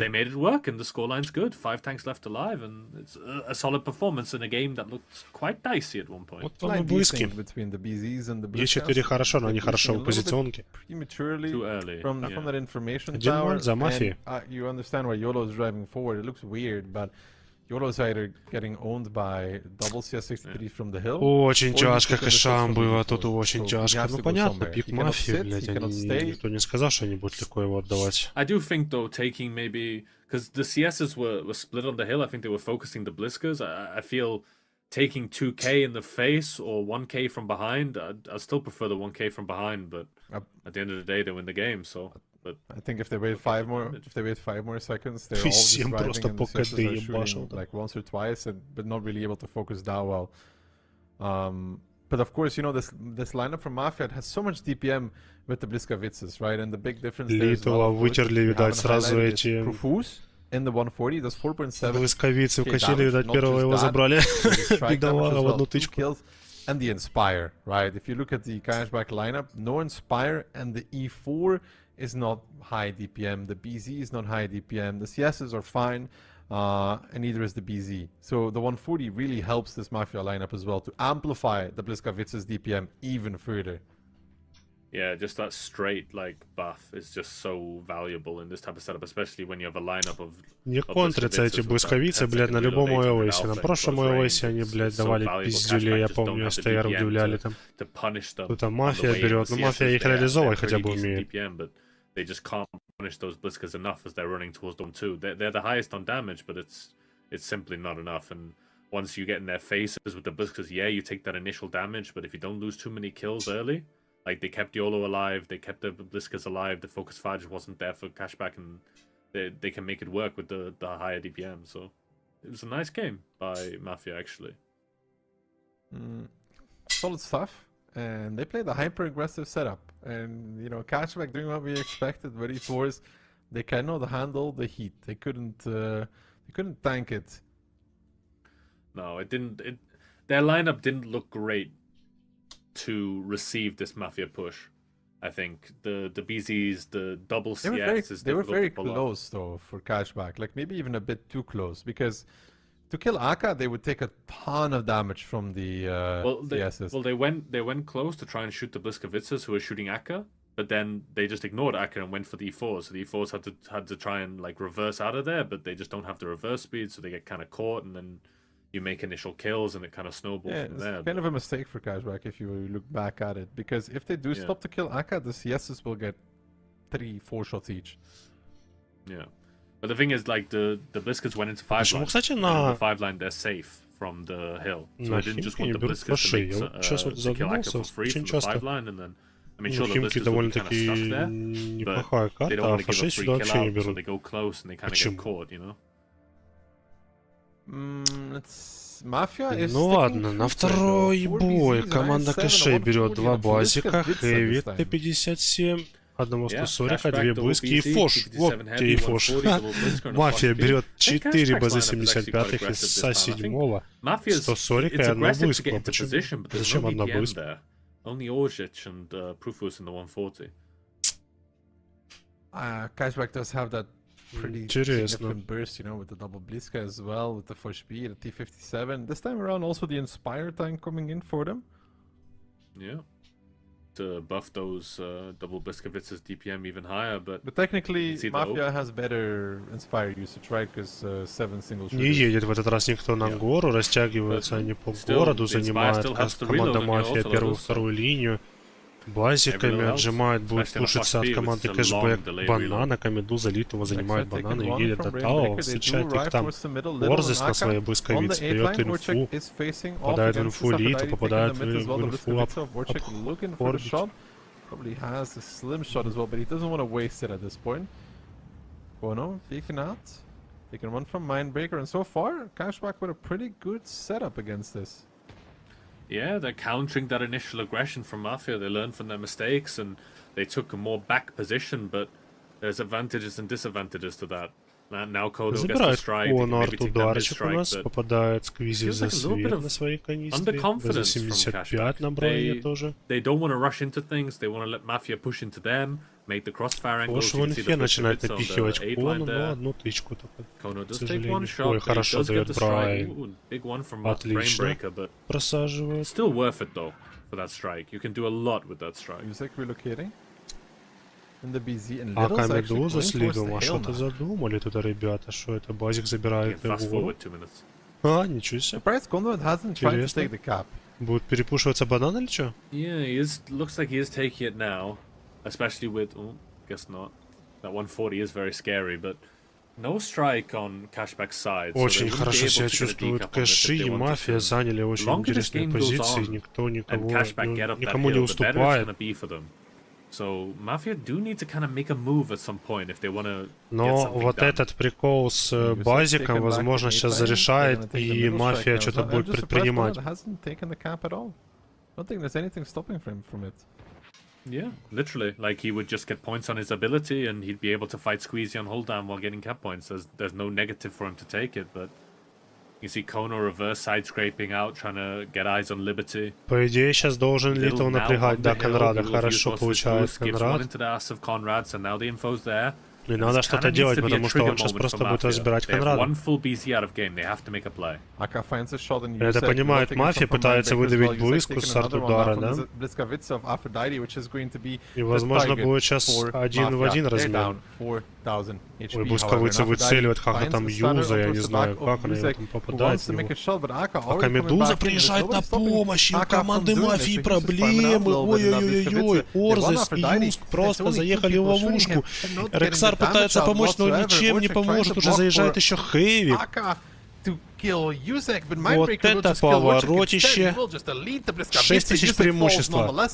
Мафия вкатывает. Ай-яй-яй, Рексар на капелях живет. А Медуза на уверенном приезжает и забирает ее. Остается 1 в 2. И ему уже никто не поможет. Кэшбэк забирает эту карту 1-1. Йова просто разрывает. Yeah, I mean, it's not decisive, but it is a Вот mistake. это поворотище. Я говорил, что Базик зарешает. Ай, хорош. Вот это мув. Cashback have no strikes, so there's no decap, but this push, it just wasn't it. They wanted to make the play on Aphrodite, but some bounce shots, a good position by Aphrodite, and he just wasn't dying until the strike came in at the end, and it just wasn't the play for Mafia. I feel with their map control and with their strike control, they had an opportunity to apply more pressure through a single or double cap, and I mean, they just didn't. They definitely had a minute and 40 seconds there. Очень красиво переиграли. Я прям хочу пересмотреть, как они вкатывали. Middle strike now. I'm just surprised Konrad hasn't taken the cap at all. Так, сейчас вот Базик будет напрягать, получает из 7. Они подумали, наверное, что Акамедуза тоже поехала на гору. Юск и Орзес пытаются вкатить, получает Акамедузу, но уже сдавать здание у них как будто не варик, они решают Андродитера забирать дальше. Брейкер напихивает Йова, не выцеливает, да, вот это заляла ошибка, конечно. So he's just farming out a little bit in that Bliskovice. They want this slow move, and when he does that, they're like, oh, we gotta go. Биг карту Мафии отыграли. Decent amount of initial damage before that, though. And Cashback is just holding down those angles. They have Bliskas, they have 57. This time around, they're in good positions. I mean, the damage they'd taken in the beginning. I mean, it wasn't decisive. I don't think it made that big a difference. They got the strike for the HP. The BZ traded on the one line, but it's a strange one by Mafia. It was kind of, we've seen this time and time again where teams get a positional advantage and then they kind of just sit because they think they're winning. But the moment the BZ went up the hill, it just collapsed for Mafia. It felt like they weren't even there. Their push was like a wet noodle. There was just nothing in it. So not great by Mafia. They took that good initial position. They had the strike, they had the cap under control, they had cash back pushed into a corner, and they just did nothing with it. And that's not what you want to see. Yeah, good stuff there from Cashback. So Himmel split 1-1 between these two. And that gives us Cliff coming up. And Cliff is honestly going to be very interesting between these teams that don't always lend themselves towards that super aggressive gameplay. So it's always interesting to see how they get forced to do it. Yeah, because Cliff is one of those maps where you simply cannot sit back. You need those middle positions. You need the donut, the hill. So there's a slow game on Cliff, but it's not a sit back game on Cliff. You're still close to the opponent. So we'll need to see how they both want to play this. If they go up, down, left, right, and what type of lineups they're going to have is going to be really important and really telling in this game of what type of style they want to play. Because, you know, as we get into these seeded games, these higher seed games where we see established teams fight established teams and predictions get a bit more difficult, maps like Cliff, where it's a lot about player skill, it's a lot about initial positions and micro plays, that's where you really see the high quality gameplay in World of Tanks on maps like this. Maybe some 114s now. It's possible. Maybe. I've got a strange feeling Cashback aren't going to whip one out. You aren't? I did play with STRV at some point in the past. STRV is not a 114. Yeah, sure, but it's a natural progression, right? Ah, what? The evolution? Yeah. Like back to monkey or what? Exactly. 140, it has more HP, it survives longer. Ah, exactly. More HP. So you can do more HP for info. That's how that works. Exactly. No, I played like 5 randoms in that thing yesterday, and then went to bed. And I went to bed unhappy. So cried yourself to sleep. Yeah, it's big. It's like they say it can't be penned by HE, but it feels like you can. It's the size of a house. The gun isn't even very good, and it's slow. It's so slow. Good gracious. And even then, I mean, you get AP, but the penetration is not that high, and it's just, I really don't see what they see in the tank. I'm not a grill lover either, but I just don't see what they see in 114. No HP pens and extra HP. I think that's about it. An extra DPM. I mean, I think you can get penned with HE if it's in the side, right? Yeah, but like not compared to the Gorilla, and to the guns shooting at it. No 114s though, so Banter probably very happy. Quad PZ, a CS, an AX. No, Liberty switches to the E50M. Так, ну что, третий бой. Yeah, Mafia, команды BZ, Cashback. CS, 50M, 140, and Rheinmetall Panzer. Команда Cashback берет 3 БЗ-75, 4, пизжу. CS-63, Е-50, 140. Как команда Мафия берет 3 БЗ-шки, CS-ку, Е-50 и 140 по СРХМ. Будут играть от инфы немножко Мафия, правильно. Кэши будут играть от активных действий, от каких-то пушей, перекатов, что-то такого будет сейчас. Попадает за свет вся команда Кэшбэк, вот это нормально так-то. Теперь Мафии только это все принять, так что какого-то неожиданности никакой не будет.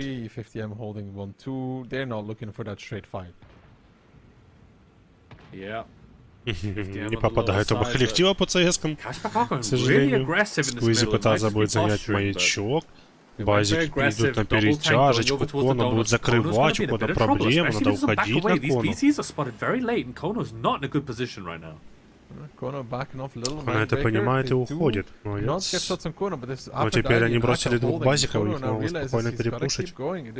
И Мафия это понимает, и начинается вкат в Андрадит и в Медузу. Пока Медуза пытается уйти, Андрадит тоже, но Медуза нихуево так просела. Ой, хорошо, Кона срывает просто в ноль, а Медуза кидается арт-удар от кэшей, от Мафии. Ой, хорошо просаживается Мафия, какие куски улетают. кидается арт-удар, Епи зацепился.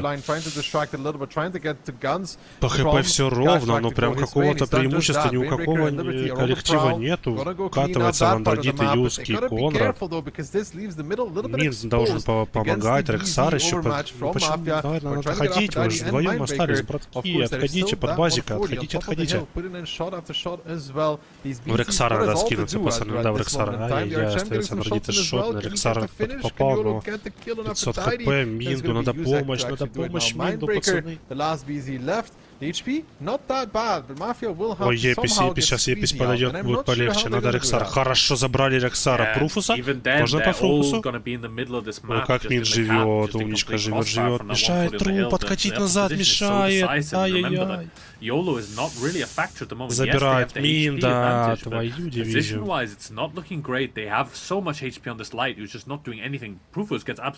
Юска забрать можно, нет? Можно Юска забрать, Литл. The only playmaker right now for Mafia is YOLO, and he cannot 1v1 this. Очень хорошая позиция. Йола будет сейчас как-то пытаться отвлечь. Not looking good for Mafia, regardless of a minor HP lead. Liberty wants to take the strike, Conrad. Но я бы на месте Сквизи слезал бы оттуда и просто с Литлом и Либерти как-то это все пытался выигрывать. Потому что, ну, у кэшей все намного лучше. Сейчас они закрывают Либерти вдвоем, да, я прав? Да, они будут закрывать Либерти вдвоем. Все. Конрад шотный, правда, остался, это тоже хорошо. Но он нажимает отхил. Ай, дает, дает тычку, все-таки палит уже, чара. Конрад шотный.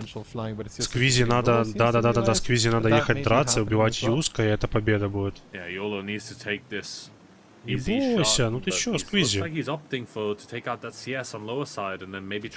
Хорошо дает, хорошо, по Юску дают тычку, надо Сквизи забрать. Все, да. Это за кошами каточка.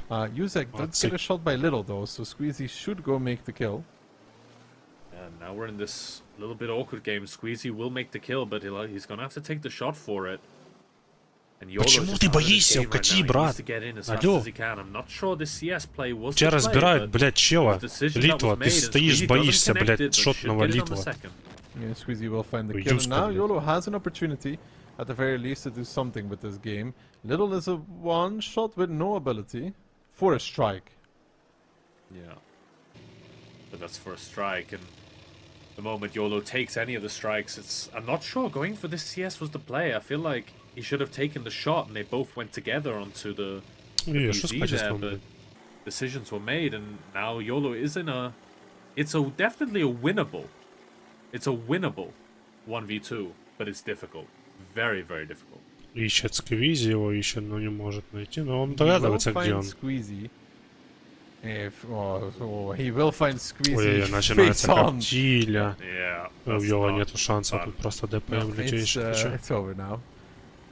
Yolo's probably not too happy about what happened there. Sadly, he runs into Squeezy. He may have thought that the 140 was going for the strike behind the hill. And И Литл ставит точку в этом бою 2-1. Победа за кэшбэком. We see everything.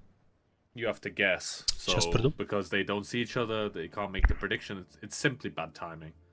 But, to be honest, I'm quite surprised this game went as close as it did. Mafia did get those initial kills in the middle, but bear in mind, they had the 140 out of the game for a long time, and the 50M on 1-2, plus light tank going around the hill. They had 2 combat tanks, plus a light tank out of the game, so I'm quite surprised that it actually got as close as it did, and now I'm concerned that Phil's going to get his prediction right. Yeah. He might. It might be the case. One more round. Although, we can just hope that Cashback wins 3. What's worse? You know, Phil could get 2 points, right? Yeah. Or he could get 1. Just 1, yeah. Because then he's on parity with me. Even then, I don't want him anywhere close to me. But it's a bad situation nonetheless, you know. Oof, look at that squeezy damage. 7,000. Again, about 1.5k of that is on the light at the end. But because he's just on that hill, loading over, 6 degrees of gun depression, 340 alpha, near constant shots on those BZs. And those BZs are healing each other, bear that in mind. So the Mafia BZs who overpush the mid, they're just healing each other, getting shot, and just repeatedly. And it's really nice by Squeezy, taking that hill position and just having such strong positional advantage over the opponents. Yeah, and it all started with Kono, right? They were forced to make this play because of Kono's position. Because if they don't overpush the middle, then Kono will just get peeked on and died. And sure, the BZs who peek on him might take some damage, but if you delete a CS, it's all worth it. So they're forced into that mid overpush. So Cashback now takes the lead, and that's the thing, you know, it's hard to predict who's going to win out here, but knowing Mafia, tiebreaker could very well be around the corner. Yeah, very true. I feel Cashback forced Mafia to make a move. And I think if the 140 isn't on the hill, this is a different game. Because Mafia were in the advantage the whole game. It was just positional advantage they didn't have because of the 140 on the hill. It was squeezy. So I don't see this as a bad game by Mafia. They lost it, sure. But I feel like considering they had 2 combat tanks out for a long time, plus a light tank around the hill, I feel like it wasn't that bad by Mafia. I think they played it all well with what they had. Mafia gonna win it. You know, they played it well what they had, so definitely. So I do still think that Mafia are gonna come back into this game and come back stronger. For my prediction, naturally.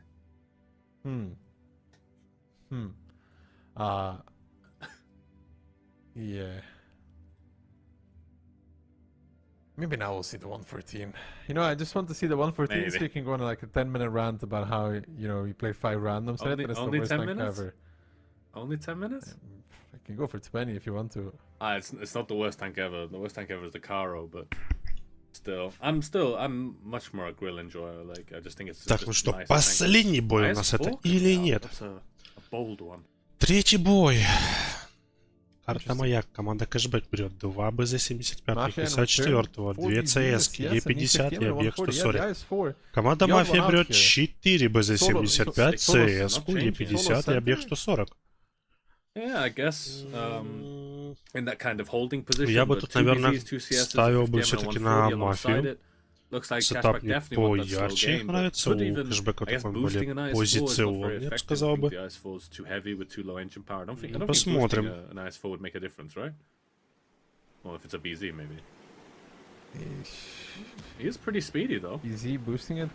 Кидает по Еписю оба коллектива на первую и вторую линию, чисто на подсейве какой-то, чтобы спин не приехал. Все остальные едут четенько на центр. Он летит в арт-удар, также у Кэшей летит Акамедуза и Брай. Ой-ой-ой, хорошая плевушка по Акамедузе залетает. Перетягиваются 2 БЗ-75 на поддержку Кона. Ой, получает Конрад, отлично получает Конрад на перекате. Юз тоже неплохо напихивает. Оп, получает 600 хитпоинтов, того и Рекса, и проблемы, мафии, боже. А что такое? Что это за отстрел? Нихуя себе, Кэшбэк. 140 loading from the back, just pressuring Aphrodite. Очень все неплохо у Кэшей. Начало очень хорошее. Разбирается инфа команды Мафия. Сейчас попадает все в инфу. Понимает Епис, что его прикрывает. Либерти. Либерти понимает и не рыпается. Позиционочка. Позиционочка пока. Small cap pressure being played. Info tower taken on the hill that gets used. I'd say so far, Mafia in a better position.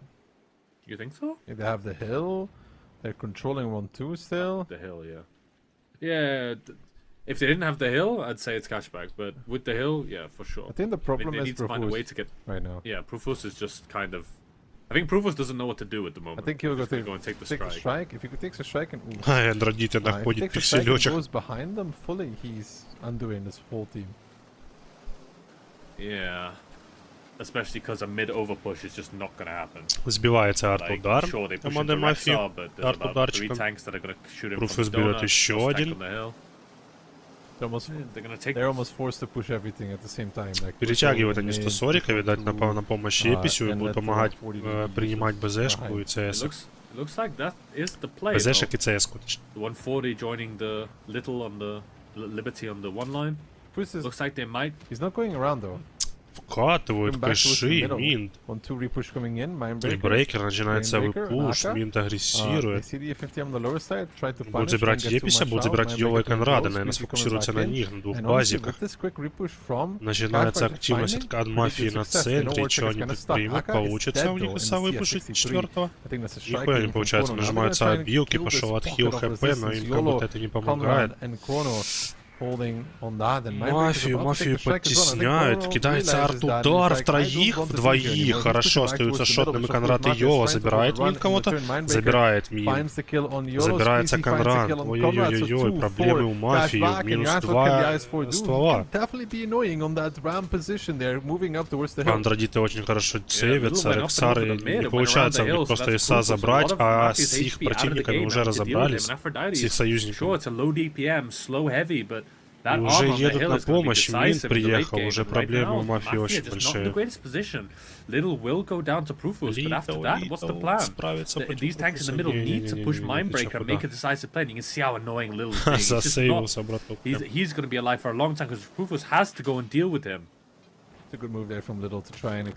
Забирает Прufus. So kudos to him for that, and now Mindbreaker getting pushed by Yuzek. А чё вы не прикрываете Минда? Просто отдали Минда, алло! Кэши, что это было? А почему не прикрывали? Боже, надо Рексара забирать срочно. Да, Андрадит это понимает, едет в Рексара, забирать будет. Ой, хорошо. Отлично. Либерти надо вкатывать, просто Юзка на плюс В забирает. Забирай,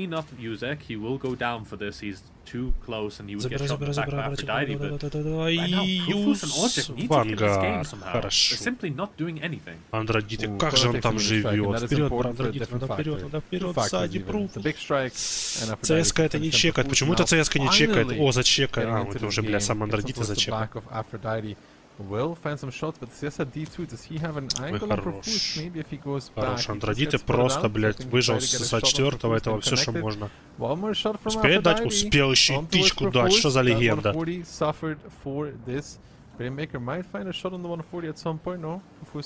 По ХП все ровно, и по словам все ровно. Ай, жесть. This IS-4 had to get taken out. It seemed like a long time Profus was out of the game, but the play is decisive and Aphrodite goes down, and now we're in this awkward position. Both teams are going to have a strike. Both teams have their positions, but I'd say the positions slightly favor Mafia at the moment. They do будет have это 3-1 или это будут допы? I think having Orzic on 1000 HP, Profus, they have the Inspire tank on a bit more HP, Squeezy being one strikeable. Oh, so is Kono, берется Орзесом. So the advantage is База, Брейн slightly in берет Mafia's favor. инфу. Нажимает инфу. He's not going to stand still anymore. You can see him already kind of spinning circles. Приехал Prufus за ударом. And that is what we call strike avoidance system. Yeah.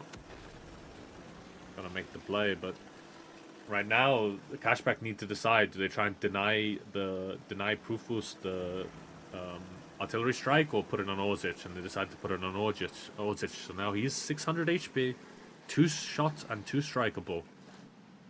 Brainbreaker making the rotation. Ой, а когда сбили? Я не увидел, блядь, как с Орзеса сбили захват. Арт-ударом попались. Yeah. But I think Mafia have been dillying a little bit. Prufus around the hill. Брейн прочитает Пруфуса, попадают за свет. Прufus, надо как-то дать тичку. Ой, Брейн. Не-не-не, Севес стоит, зараза. So Orzic and Kono need to be careful there. Yeah, Profus thinks he's at A5. Не понимает, откуда его засветили. Он думает, что там, блайнет. You're seeing some blind shots from Orzic in the middle. Yeah. Quite surprising that you'd think he's on A5. I think he got confused to where he got spotted from. Yeah. Like the exact angle. I think he just got like a glimpse of him, got the spot out. They're gonna go take the info tower again. Берется инфу, кать Либерти, сейчас будем знать, где кто чем дышит. Yeah, I don't think they're gonna put the strike on Kono. They have to put it on Orzic and then they put the big strike on Liberty, so. But it missed. No, it hit. Oh, no, it hit, sorry. И будет Коно брать арт-удар, видимо, да? Съезжает с арт-ударом. Which is definitely the right move. Поиск удар съезжает Орзы с базы. В поисках кого? В поисках Либерти, видимо. Подать за свет Орзес.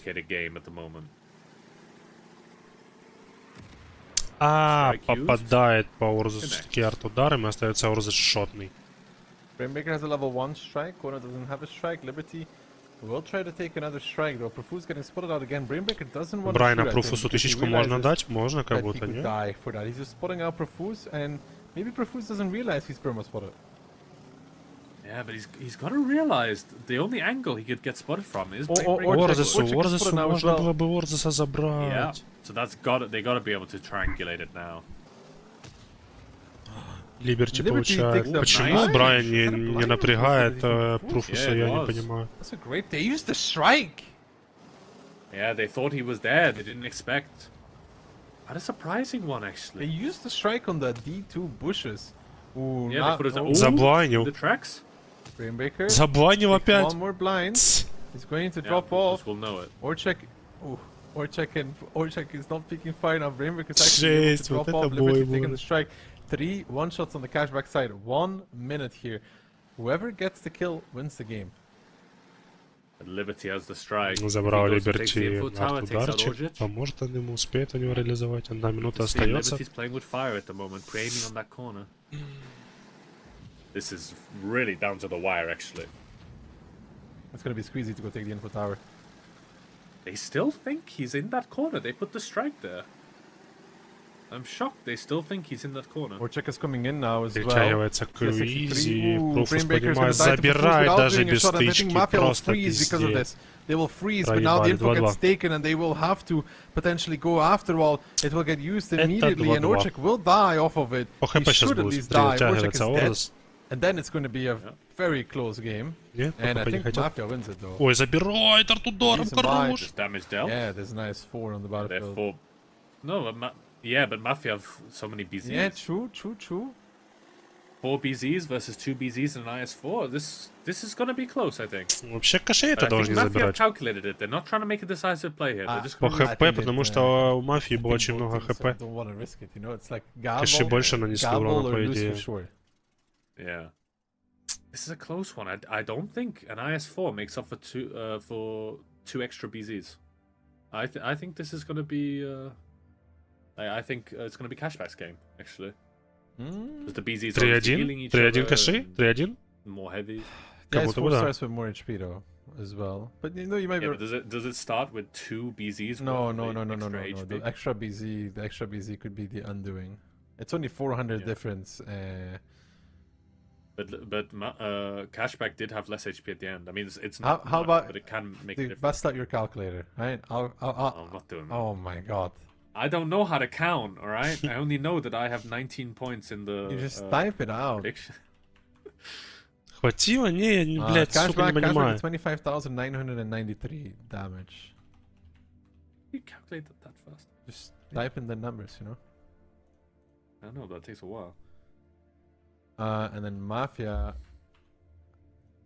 did... Сидит с калькулятором считает. Lose the abacus. I already... Yeah, it's Cashback. Cashback wins it. Cashback wins it. 1,600. Кэшбэки выиграли 3-1. 1,662 more damage dealt by Cashback. Yeah, having those 2 CS. Вот это на тоненьком, я понимаю. Mafia's undoing, so Cashback take жестко, it. жестко. You know, Mafia beat W beat Cashback, Cashback beat Mafia. So we have perfect parity now. At least Phil didn't get 2 points, right? Could have been worse. Exactly. That is the most important factor. Молодцы. And as it says in my prediction, I put 3-1. So, just saying. Так, на следующий у нас коллектив. Добелио против... Yeah, well. Против Кенда. Listen, I take whatever victories I can, alright? 3-1 is 3-1. It's a really small victory in that case. This last round could have gone anyway, though. Ну, а я уже вернусь, когда начнется следующий бой, так что до встречи. I mean, in another world, it's tiebreaker. Yeah. But I think Mafia did have the better position, but I like the repush that Cashback did in the donut. I think they caught so many tanks for free. The end game problem there is that Profuse caught the CS63, and honestly, I think Mafia was onto something where they were sending the E50M from one side and the CS63 from the other side. They could have pincered Liberty on the strike as well, so they would have lost one, the other one would have killed, and then it would be 2v1 at the end. But they were like, oh, we got a kill, we can freeze now, and then they got striked. And then they ended up losing in the long run, sadly. But yeah, they didn't want to risk it. Yeah. Next up is a very important match as well. Weekend with tournament elimination on the line here. But before that, we'll have to watch some replays.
Ladies and gentlemen, it's day number 5, and we got W and Weekend coming up in the Surfshark OLS in this coming match here.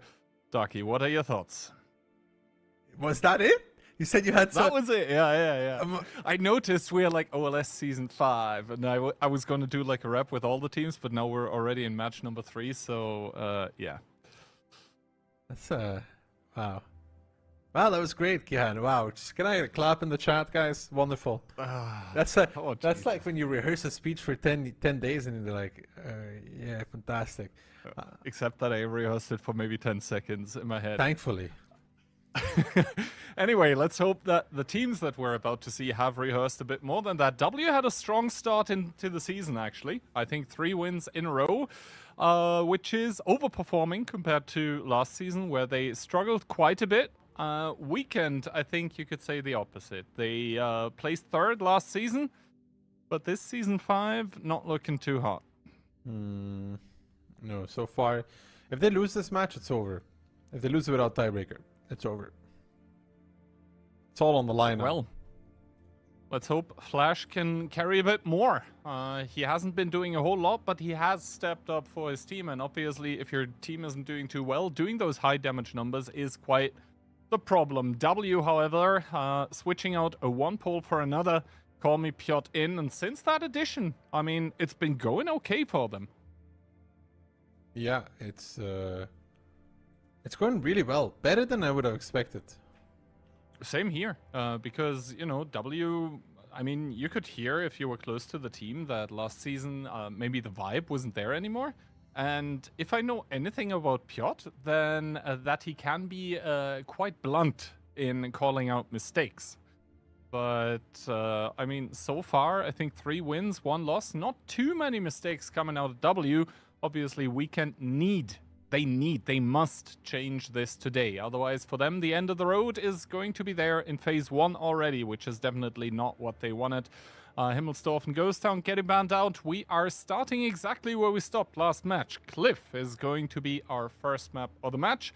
Into Ensk, being picked by Weekend. All right, quite the interesting one, to be honest. Tundra, Ruinberg, Muramanka, Sandriver all out.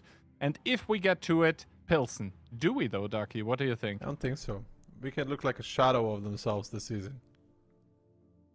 I tend to agree, honestly. It looks like they gave it their all last season, and then maybe they were a bit complacent with the preparations. Так, ну что, третий бой у нас. Третий бой. Команда добили против Уикенда. Какая легчайшая бой для Уикендов. Уикенды забанили Химмельсдорф, опикнули Маяка. Уикенды забанили Затерянный город, опикнули Энск. Интересно. I mean, if not today, then, you know, all that they got to do is basically, you know, follow the circus a little bit more until phase 1 ends, and then essentially prepare for relegations, requalifications, all of that kind of stuff. They need a point here, but ideally Я думаю, будет 3-1 за Дебелио. Уикенды все-таки что-то не самая слабая команда. If you have as little points as Weekend, pun not intended, then you need every single Так что мои ставки 3-1 за Дебелио. And for W, with the strong start that they had, of course, you know, points are not mandatory, but being able to knock out a team early and being able to, you know, just take the points and keep them for phase 2 in the back pocket, that would obviously be something neat as well. So, yeah, 2 teams that come from quite different outsets, but 2 teams with a clear mission today as well. And I see all of us are going with a firm W victory. Bunter, brutal, 3-0. But I feel like Weekend is always a team where you have to give that 1 complacency point. Or consolation point, maybe. Yeah, I don't feel like W is going to win this 3-0, but we could be surprised, right? Yeah. The only people deciding about how this is going to go are the people that we are going to see on the stream now. It's the 14 players that will decide the scoreline. As I said, Cliff's going to be our first map of the day, but obviously Cliff can be played in a few different ways. I don't think the Sheridan is going to stick on the side of Weekend. Рокировочка 4 БЗ-75, 63-ю CS, Е50 и объект 140. До Белио берут 4 БЗ-75, 2 CS и 140. Практически одинаковые сетапы.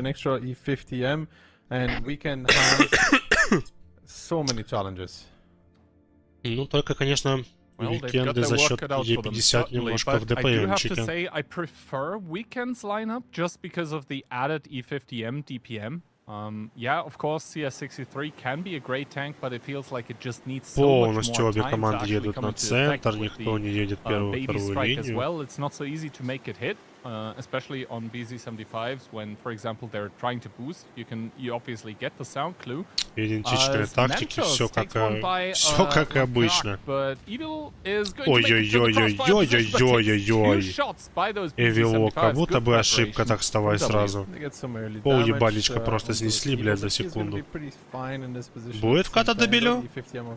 Непонятно, пока непонятно. Обмене. Ой-ой-ой-ой-ой, как просаживают токсика. Да ты шо? Занимает Йонс маяк.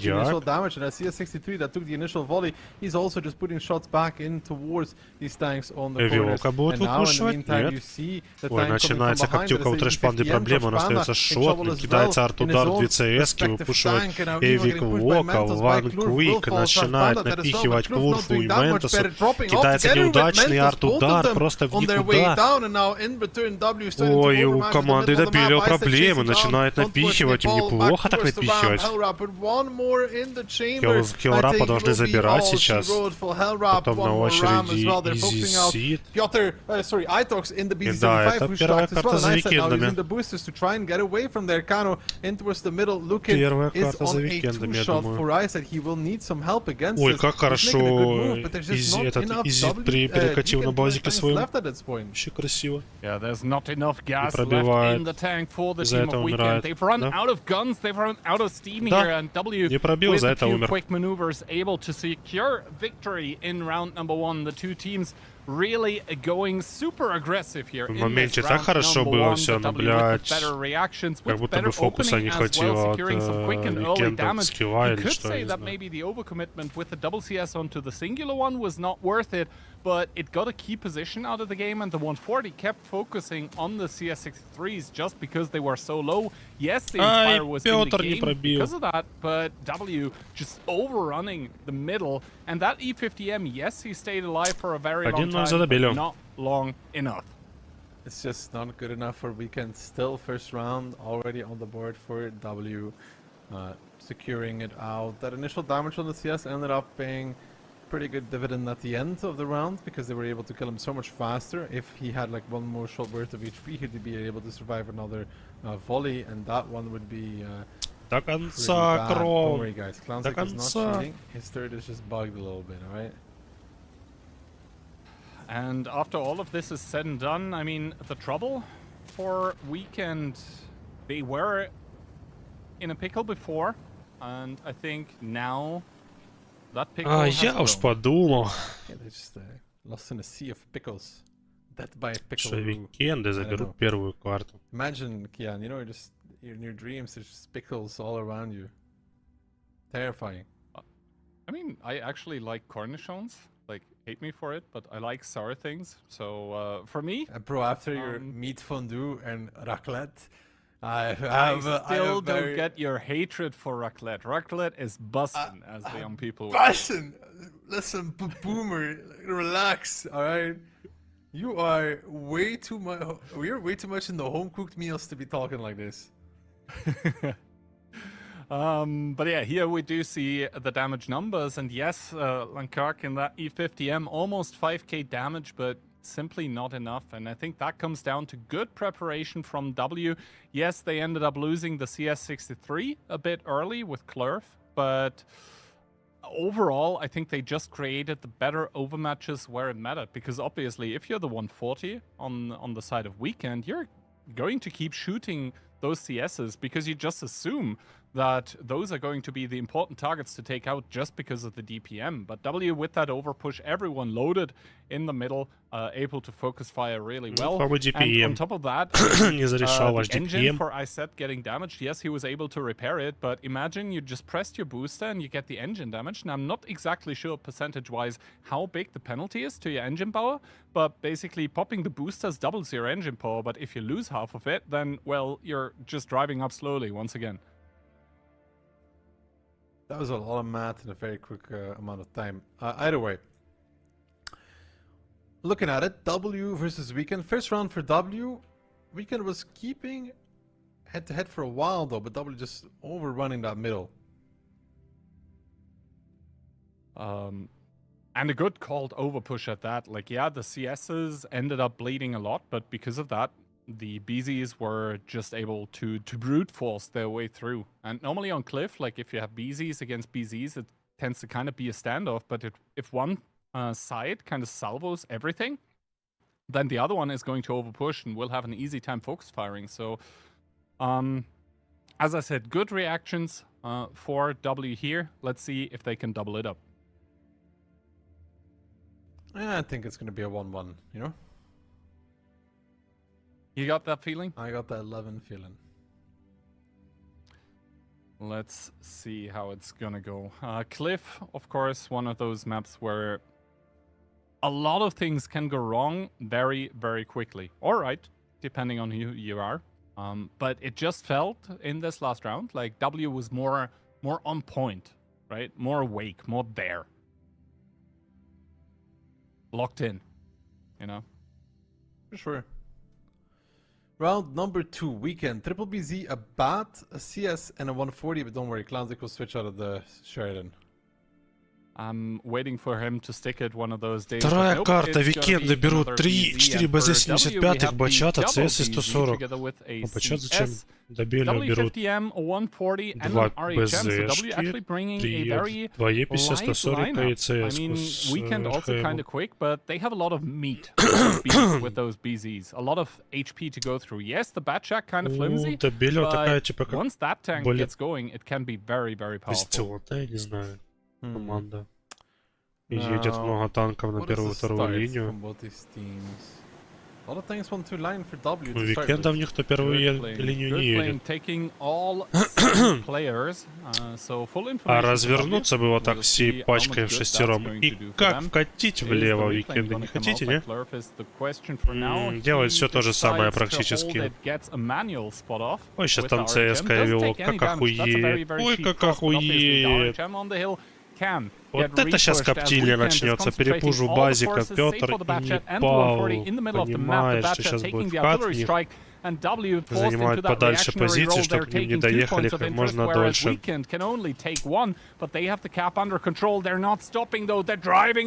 это да.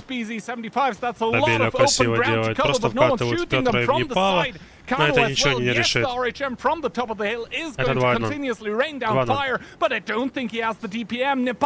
Непал, тихо. Ой, уворачивается хорошо. Even in the meantime, in CS63 just gets run over though. He was left in the middle area. He never evacuated. Just stuck on the corner. Мало Добелю отстреляли. Банда, ой боже, банда. Минус 1500 хп в секунду просто вылетает. 2.1k to the face though, but the problem is that Напихивают ванквики, проблемы у Добеля очень большие. And you can see the surround on Weekend. Clownsdick trying to retake the hill. А почему не пушат дальше? Почему не пушат Пашу и Петра и Непала? Забирает Непала наконец-то, только уже минус 302, они только Непала забирают. Петр не пробивает изи. Боже, какая ошибка. Теряет очень много времени, забирает на центре людей. Боже, он еще и уходит. Петр. Петр еще и дает. Really chooses the if someone goes down very, very low, he's going to pick them off. He's still full HP, so possible possibility for a late game carry, even if that's required. ISET doesn't seem to have a repair kit for his Amarak at this point. The RH could probably splash him to death even. I think that was an HE, so good ammunition choice by Clerf. And W just, with those reactions, you had a feeling for the 1-1, but W just shut the door and say no. Yeah, 2-0 coming out of Cliff. Weekend, I like the idea of pushing through, but The Shrike missing is a problem. The CS63 staying on the 4-line and not just hightailing it out of there. It doesn't really matter where he goes as long as he doesn't sit to die. That's the whole problem. He cannot sit there to die, which is exactly what he did.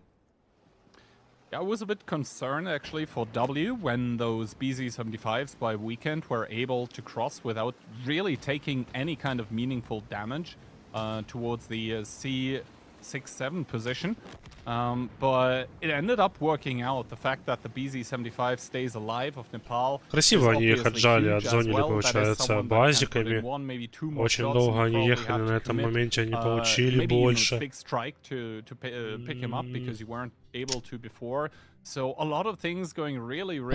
Тут даже и сделать им нечего, они просто переиграли тактически. Тут Викенды ничего не сделали.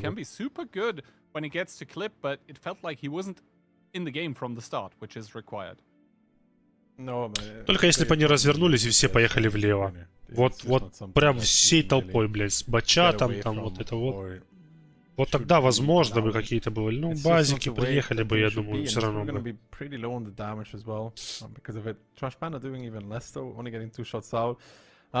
Good crossfire later on from W. Good call as well to boost away with the BZs, cutting their losses. And overall, once again, I stand by what I said, that W just seems more awake, at least on Cliff. The reactions were really good for the Rheinmetall to do 4k damage as well.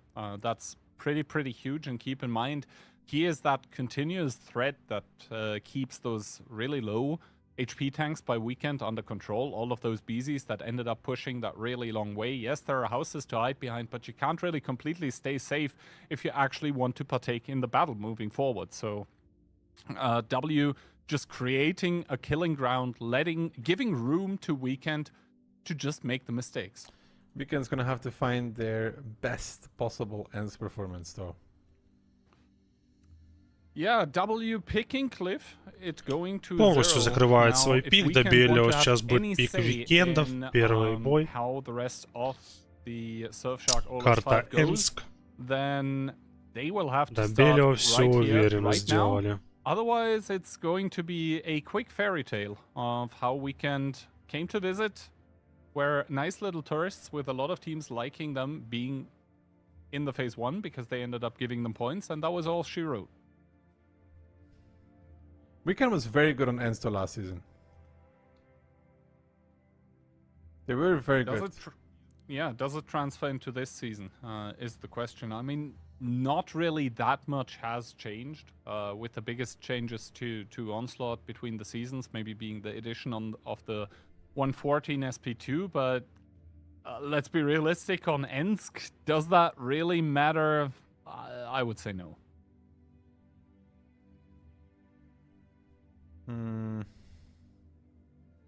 Well, we'll see. I still have hopes for them to pick up one round again, you know?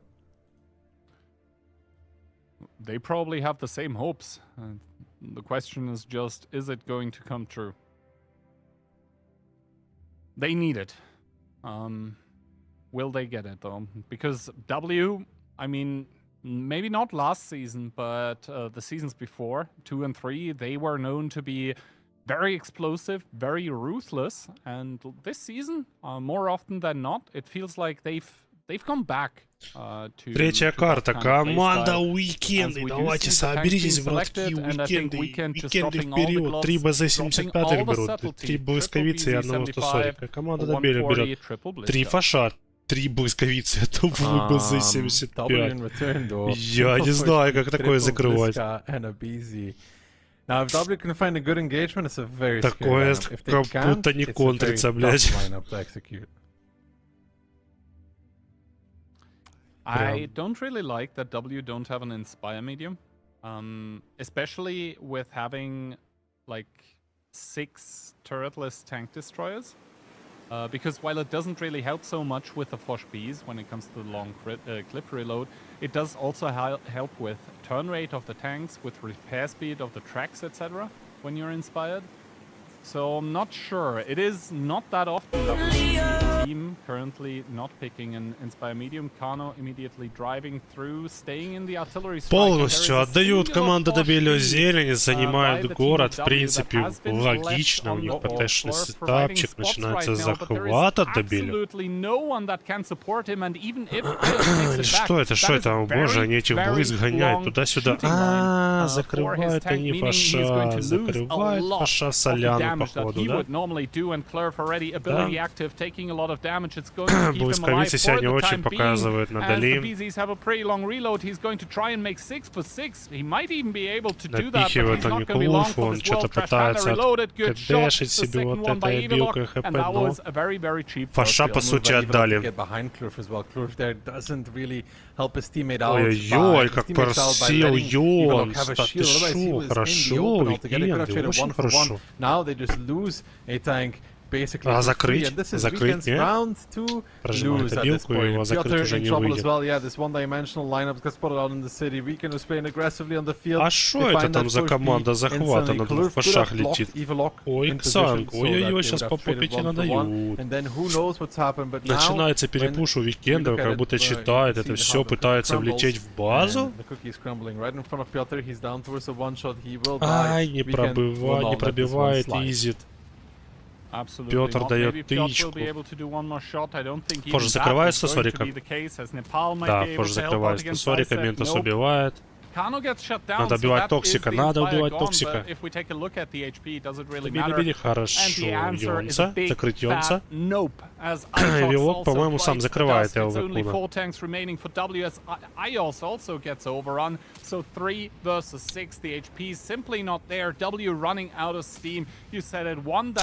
Один-два. Я уже думал, будет регин. Ой, 3-0. Проебались с фашом, что оставили, вот добили его на 0. Получается, на размен, блядь, никого толком не взяли. Они быстро успели закрыть фаша, развернулись, еще и близком по пиздаку надавали. А близкие вдали что? Они вдали нихуя не могут. Им надо в упоре, надо пушить.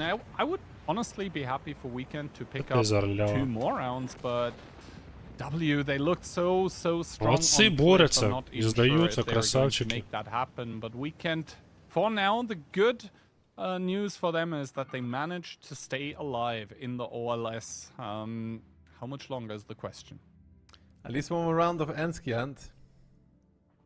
But that might also be the deciding one. Закрывает первый бой на пике, добили. О, Викенды молодцы. Ой, Викенды на своем пике закрывают первый бой. Молодцы. It did look okay. By them, at least this round, simply because, well, Weekend reacted pretty well to what was happening. That's the first time we actually saw that in this match, but they will have to do that at least 2 more times. And against W, that can be kind of a tough ask. I don't think W are going to be too annoyed with how this round went either. I mean, let's be real here. It was kind of a one-off tactic that they played. Like, it's a 50-50. Either it works or it doesn't. Either it works beautifully and you completely drive over the enemy team, or, well, you get found out and you get killed. One more round on ends to bring it to tiebreaker. Do you believe Kian? Say no. No, I think W tried something funky here, but if they go back to, like, box standard, then Weekend hasn't really looked like the team this season that can take on W, to be quite honest with you. The roles have kind of flipped in that regard. But maybe they'll be able to surprise us, because W, they tried an interesting strategy now. Maybe Weekend does the same, and maybe it works out for them. So I don't think they're down and out yet. They have proven last season as well that they can be a very serious team to play against. It's just that this season, a lot of things, a lot of clutch rounds as well have not gone their way. But what better time, what better point in time to change that than now, right? I mean, if you don't do it now, you might as well not do it at all. I mean, now is better than never, right, Kian? Вот бы на допы выровнялись, ебать, кто там добили, попотели. Their max potential points was 9, it's now 8. That's already Чтобы легенько так все не отдавали. we're talking about they have a chance if they win all 3 of their matches. Lotus also still has to play 2 matches. Yeah, they could pick up some points. Тоже, или какой он? Every single one of those Ой, ебать, тут сборная соляна. going to be worth its weight и немцы, in и gold, шведы, и украинцы, и белорусы, и поляки, и чехи, французы, охуеть. I mean, on the positive side, if you try to find a silver lining here for weekend, Ensk has been a very comfortable map for them in the past. The first round went their way as well. Maybe W prepared on Weekend практически вся украинская команда. Maybe they just put the focus in the trainings a lot more on Cliff and haven't really done so much on Ensk yet. Румун только Especially since they had to integrate a key player into their Иван Куак, я не знаю даже, что это за страна такая. Так, 4-й бой, 2-я карта. Команда Викенда берет БЗ-75, 2 штучки, одного стасорика, блысковицу и 3 фаша. Команда Добеля берет одного Мауса, стасорика, 2 фаша, Б и 3 Е4.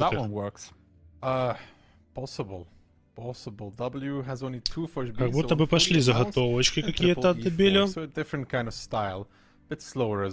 У Викендов тоже интересный сетапчик, прикольный. Смотрим, как они его реализуют. Yeah. Although the E4 is, when you play against Fosh Bs, it can be very annoying as a Fosh B because your clip potential gets lowered and you don't really want to hold your shots because at the end of the day you still need to clip out. And I don't think you're really able to be of meaningful impact to the game if you're clipping out an E4 that's on like ability stage 2 or 3. As a Fosh B, because you're just out of the game for so long. That being said, the weekend понимаю, Добеля, что в городе больше всего что чисто, потому что очень быстро за меня забирается арт-удар, забирается инфа у Викендов, сейчас будут понимать, где находится Добеля, кидается, забирается Курфом, Йонсом, инфа и арт-удар. Right now, so I guess we're gonna have a bit of a throwback of season 3 with both teams building up their nuclear arsenal. Unless there's a repush coming out from either team, but it's not looking that likely. The problem for Weekend is they'll have to use strikes to reset the mouse.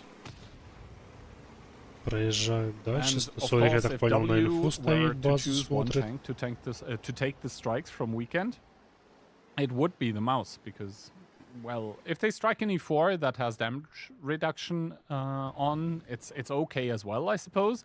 But the mouse, it just starts with so much base HP. And I think he's even getting experience via capping here. So he's continuously going to generate roll XP. And indeed, his level 1 ability just came up. Не спешать Викенды сбивать захват, ой, получает неприятно блысковица на изде. Unable to retaliate. Blocking the cap, naturally, не хотят отдавать арт-удар, в принципе, у Мауса, и я понимаю, почему. Это все логично, стали на блок. I mean, Mentos with that one shot of damage has generated a level 1 ability, so he could maybe peak a little bit as Clurf, and some of the weekend players in the south are exchanging spots as well, but for now, of course, W with more damage dealt. That's quite easy to see. And Nepal is going to be the second one on the artillery strike here for W. He's going to pick up the second one. For Weekend, it's going to be Lankak. So it's going to be a Mexican standoff between both of those teams. Who's going to blink first? I mean, second strike being taken. Братья, очередной арт-удар команды Викенда, вы будете, видать, сбивать захват все-таки, понемножку блок съезжает с базы, и блок пропадает, немножко берет захват Мауса. I think the 140 just destroyed one of the rail cars as well, so he's going to have a bit better possibilities for spotting. Lankak taking the info tower as well on the green. But for now, both teams playing, let's say, a very methodical and controlled game of World of Tanks, aka both of them kind of parking the bus, although I would say that for W it's looking a little better at this point in time than it is for Не спешат оба коллектива, Викенды боятся ошибиться, и Добеля проигрывать карты не хотят. Забирает ее от инфу и будет кидать инфу. Yeah.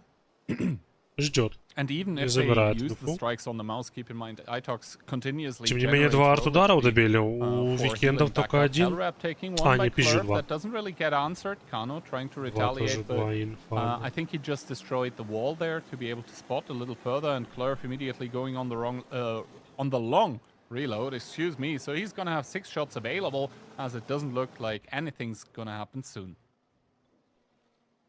I said we'll take the next strike. Ios taking one as well. I mean, Ios can maybe even shoot Clownzik under the rails at some point. 3 арт-удара добили уже. I still think for W the opportunity И 3 арт-удара у Викендов. Preferably with one. Сбивать базу, их что-то пушить, никто пока ничего не собирается. Ой, получает трэш-панда, тыку от ЛВ-куна, начинается вкат в Петра и ЛВ-куна. Добили этого не ожидает, сбивать захват будут, не будут. Маус попадает под перехрестку. Эвилок получает очень много урона, начинает напихиваться урон в ЛВ-куна, у него очень большие проблемы. Фош начинает разряжаться, кидает арт-удар, добили, 2 арт-удара, 3! Ебать, там ХП отлетело, ёб туды, ЛВ-кун до сих пор живет. Почему? Петр огрызается, не убивает Петров. Эвилок просто забивает хуй и уезжает. Курфа, начинается раздаваться барабан, попадает под фокус. Курф, не хватает воздуха, остановитесь. Фух. Трэш-панда попадает под фокус от Мауса и Петра, помогает ему изить, не спасет, пытается убежать на турбине, но не уходит. Или уходит? Не уходит, Изит попадает тоже под фокус. Начинается просто пиздорезка. Викенды просаживаются. 5000 хп минус. Твою дивизию. 3-1. Как я говорил, или 3-0, или 3-1. Mathematically unable to make it. So we have our top 6, and Weekend kind of, for them, very disappointing. Especially after the result from last season here. It's the dying breaths of Weekend in this match here, and with that, any hope is gone to make it any further. Evil is going to extend it for a little bit. The mobility part of his ability is still active. He's going to maybe put a few more shots. Nope, that one goes into the streets of Himmelsdorf. He's healing a bit further, but that is going to be all she wrote. Ios to put the last nail into the coffin. Проигрывает в этом противостоянии команда Викендов, забирает добелю карту со счетом 3-1. Ну а следующие у нас бьются наши Hit and Run против команды СТ. So for them, good stuff altogether, or like, you know, closing the gap a little bit as well.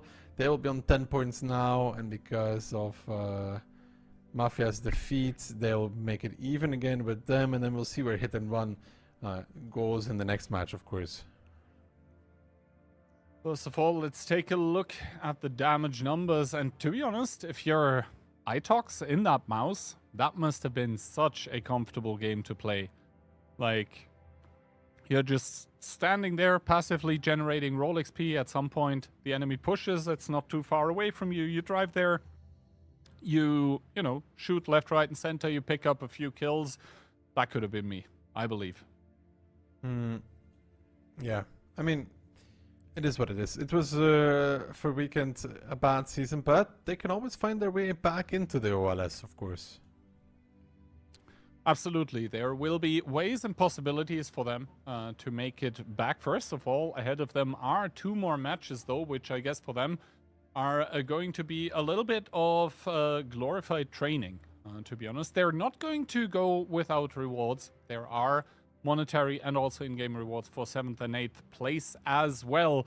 But for now, the hopes and dreams that they possibly had of making it to Phase 2 have been shattered by W, who look, except for that one little loss that they had, really, really good this season. So potential once again for them to make a deep run in possibly the playoffs. We'll have to wait and see.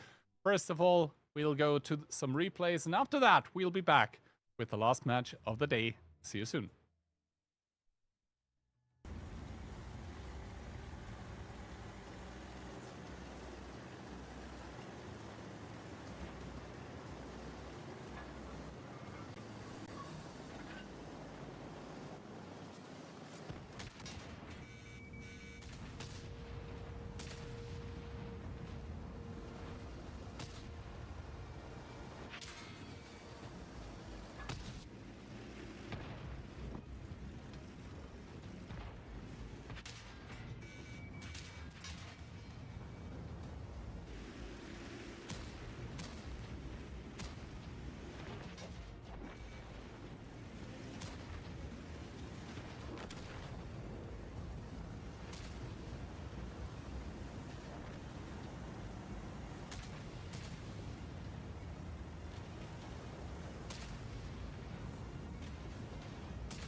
DM with the readjustment here. Is Illusia going to get another shot in towards the lower plate? Yes, that means one shot on towards the 50M. Is XCMax going to pick it up? Good shot in towards the cupola. It is the 1v1 we've been waiting for here, and he does it.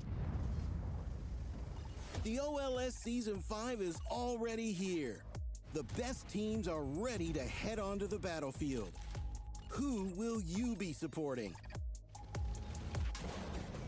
Root for your favorites, follow their journey, and stand by them. With you on their side, they'll be unstoppable. You take hits together with them, and that means you go all the way. Behind every vehicle is a personality whose quick thinking and precise actions can change the outcome of battle. Victory is 100 shots and maneuvers, plus 1,000 emotions on the other side of the screen. Support your favorite OLS team. Be by their side. Together, until victory.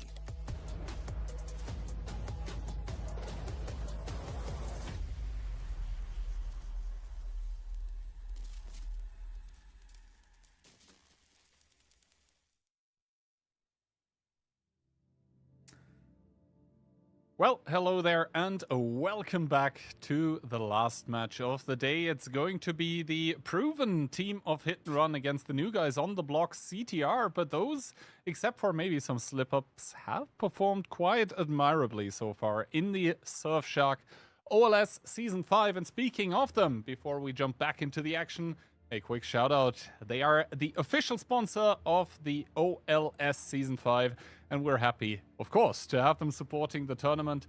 For those that do not know, Surfshark's a VPN that helps keep your connection secure and private, whether you're gaming, traveling, or browsing online. It works on unlimited devices, that's quite crazy, and it is fast and easy to use, exactly what gamers need. Surfshark also has prepared a special offer specifically for you guys, our viewers. Just go to surfshark.com/OLS or hit OLS at checkout to get 4 extra months of Surfshark VPN.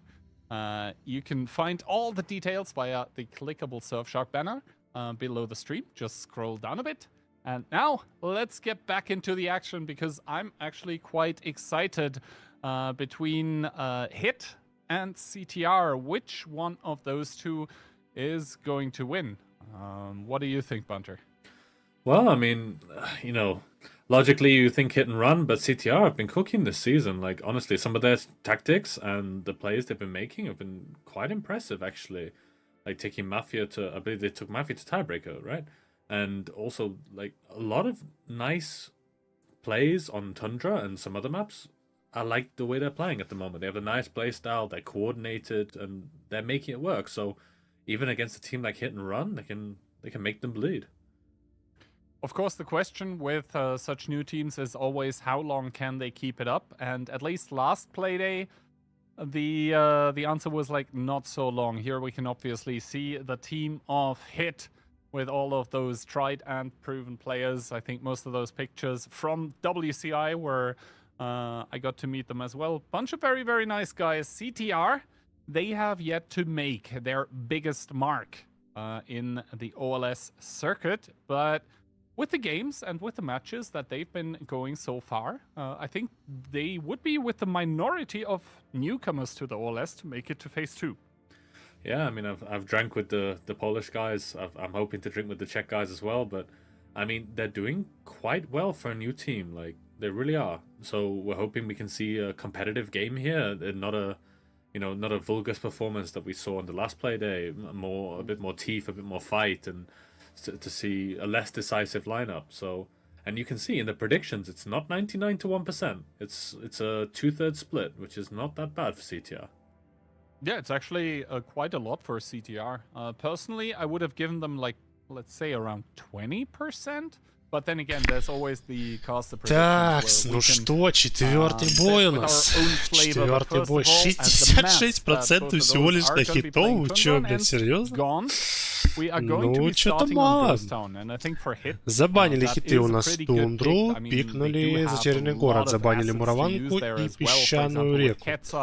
Команда СТР забанили Энск, отпихнули Маяк и забанили Руинберг с Химмельсдорфом. На допах у нас промзона. Смотрим. Ну, я ставлю 3-0. 3-1, 3-0. 3-1, 3-0. They are a team that thrives off of chaos. Yeah, I mean, like, Hit doing the immediate Tundra ban, I think they saw how good CTR on that map, and Ghost Town's a really nice pick for Hit, because, you know, they have so many light players. Basically, all of them are proficient to a level far above us to play light tank, and it gives you so many options. I think this is one of the few times we've seen Ghost Town this season, actually. I don't think we've seen it that much. So yeah, it's not been that high profile, to be honest. But I think for Hit, actually, Tundra is that 3-0, 3-1, 3-1, not only against CTR, but basically against everyone. Whenever it comes to their first ban, it's always going to be Tundra. So they were like, yeah, maybe CTR is good on it, but to us, that doesn't really matter because we're banning it anyway. It doesn't matter how good anyone is on it. Caster predictions, well, most of us are saying 3-1, except for Daki, who completely disrespects all results that CTR have been putting up so far, and he's saying it's going to be a quick and brutal 3-0. I think that's doing Первый бой на пике Hit and Run. Yeah, I mean, in the previous round we saw I went for the 3-0 and it kind of came back to bite me, and I think it's going to be the same here. I think CTR of the 3 weakest teams, так, ну, поехали. Команда СТР берет 2 тайпа Heavy, А91, Леопард, Е4, ВЗ31 и РХМ. Интересно, Hit and Run берет из А7, тайпа 5, Бачата, Е50, 140, Е4 и РХМ. Вот это прям интересно, когда СТР начинает первый бой. В 2 ЛТ прям будет лютая позиционка какая-то, тайпиков, куда-то на растерзание будут отправлять. Интересно.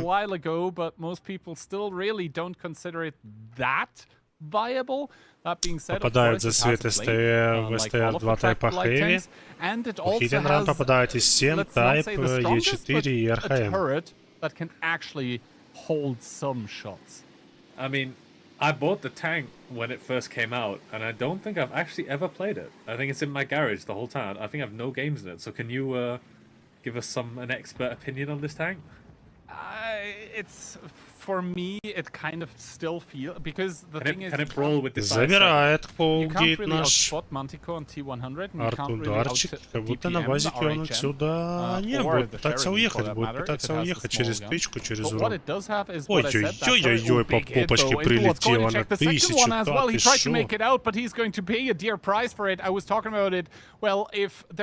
по улице, блядь, потерял в моменте. But for me, it always feels like kind of a budget tier 9 medium with really, really good camo, if that makes sense. Yeah, it does make sense. I mean, even if they hit the turret, I thought they were going to bounce it, but I mean, it's just an interesting. Распикивает барик, дает тычечку, хорош, залил этот тигр. They were actually using it to great effect in the qualifications for Season 5, like the games where they actually made it in towards the season where they qualified. They played a bunch of Ghost Town rounds, all with that WZ. Перетягивают хиты монстра на подсвет, видать не хватает. Ага, засвечивается Герман, пересвечивать его монстра как-то. Получает 2 тычки.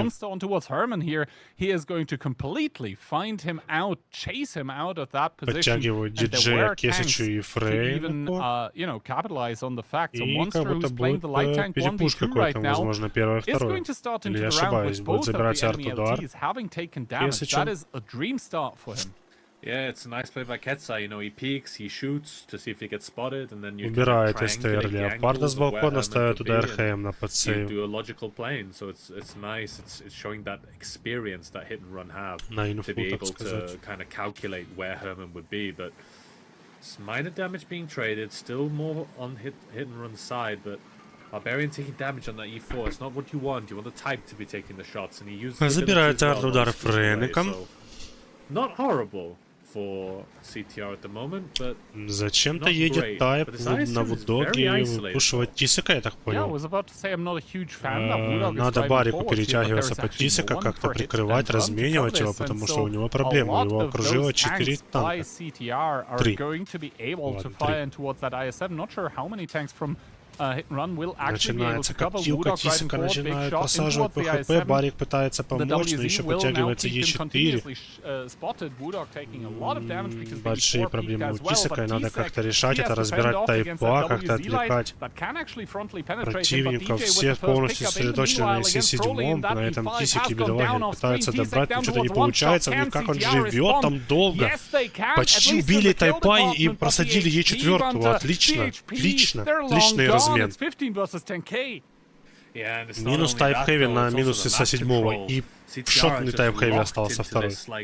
Отличный отстрел от Hit and Run, просто шедевральный. Кесыч просто летит на похуй, и этого Германа щимит, блядь.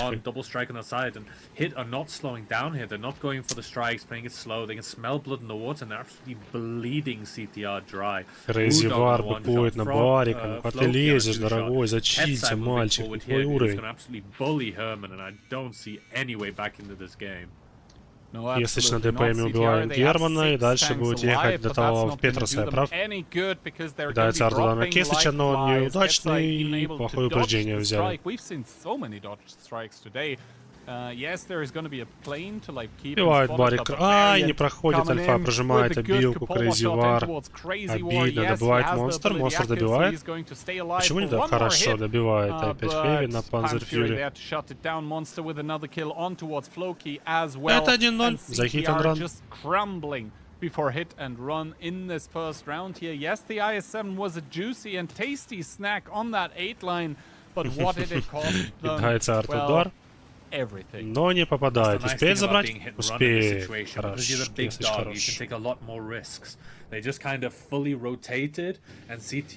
Неплохое сопротивление от команды СТР, но Hit and Run ошибок не прощает. Really nice game by Hit and Run. Just shows the experience and just being able to bully CTR into a corner and never letting it go. I mean, the amazing thing to see for Hit and Run was that the worst trade, quote-unquote worst trade that I saw, was a trade that you would be okay with, right? Barbarian in that E4 ability active trading with one of the Type 5s. That's kind of tit for tat, to be honest. Yeah, that is fine. The worst trade I saw for Hit and Run was Tizek, and even then, I think Tizek got about 3k damage out.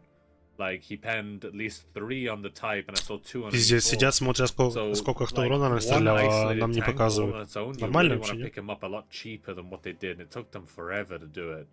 And because of this, it just allowed Hit to just get into them and just never give them any chance to get back into this game. Ой-ой-ой, что за легенда на Барике? 5700 нагатил, блядь. Беспощадный. Plus strike damage as well. And that is going to mean that Hit just with experience. В итоге не реализовали они толком две ЛТшки, я не знаю, они с двумя ЛТ начали пушить зачем-то. Как будто бы ошибка, надо было что-то как-то позиционировать, блядь, из-за света что-то решать. And to be honest, I don't think they even had to really sweat for it. No, not at all. Непонятные тактики, зачем две ЛТ. And then they committed tanks onto Tizek, which meant they were all spotted, and because of that, they just kind of closed the loop and made them bleed for it. It was such a simple game for Hit and Run. It was like picking up the 1 kg weight at the gym. It's just minimal effort required, and we need to see more from CTR if they want to actually get back into this. And I think for CTR with that WZ light tank, yes, it worked well in maybe OCS for them, but you know, there's a reason why OCS is kind of the second league and OLS is the first one. Yes, is that the level of gameplay is just higher on these matches that we're watching so far. And maybe with individual player skill, which all of the 14 players undoubtedly have, you're able to do a lot of things and get away with a lot of things that you're able to in OLS. But I think here, the player to shout out is actually Monster.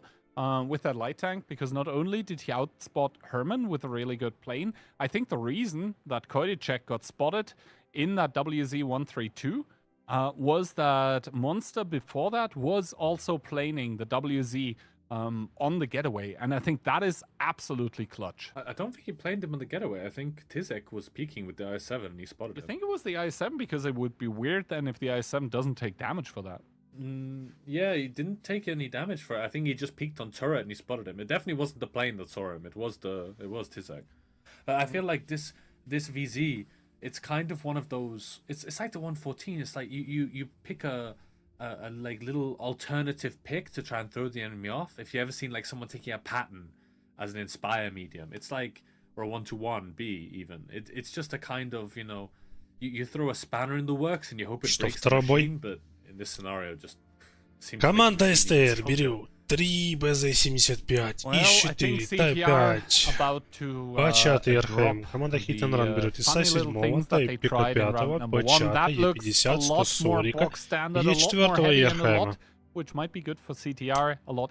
Позиционка от Hit and Run будет и тяжелый массивистый сетап у СТР. Я думаю, будут играть через захват, как-то пытаться как-то пользоваться своим преимуществом. Посмотрим, как это примет Hit and Run. Преимущество небольшое, 2500 хп всего лишь. Всего лишь, блядь. Нормально так. Especially against the BZ-75s, because those have kind of low wish pen, and so the IS-4 side Бачат отправляют на первую-вторую линию. Тисек едет на арт-удар, Локи тоже. Встают из 4 до базика в захват. Первый арт-удар за командой СТР. Сбивается арт-удар отлично. Монстр умничка сбивает арт-удар, забирается арт-ударом командой Hit and Run. Тисек собьет арт-удар, сбивает арт-удар, надо сбивать нашим. Сбивать нечем. Фанек забрал арт-удар, отлично. Есть чем сбивать. Есть чем сбивать базу. Сбивать базу срочно. Сбили базу. Отлично. Берется еще один арт-удар. Панзер Фьюри пытается сбить. Сбивает Кесич. А избивает опять Тисек арт-удар. Вот черти. Тисек на похуй или что, будет размениваться? Сбивать хорошо. Сбили. Тисек опять берет арт-удар, боже.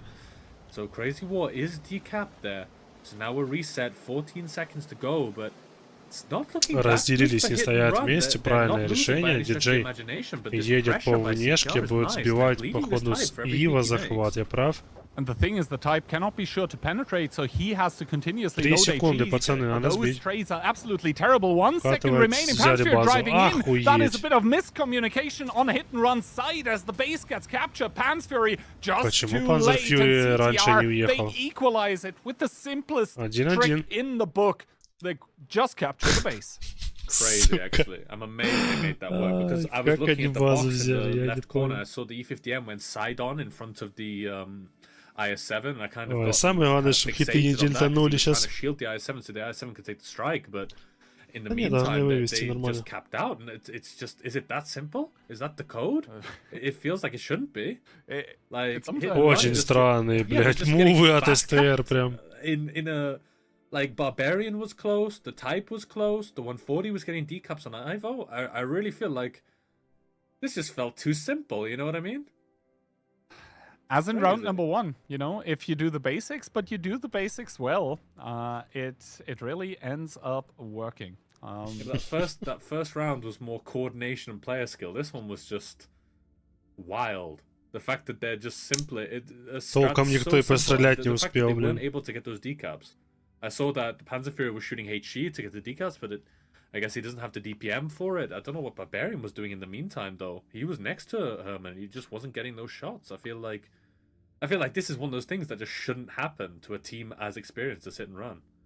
Yeah, with those guys, you would expect that they have so many layers upon layers of contingency plans that something this simple can never work.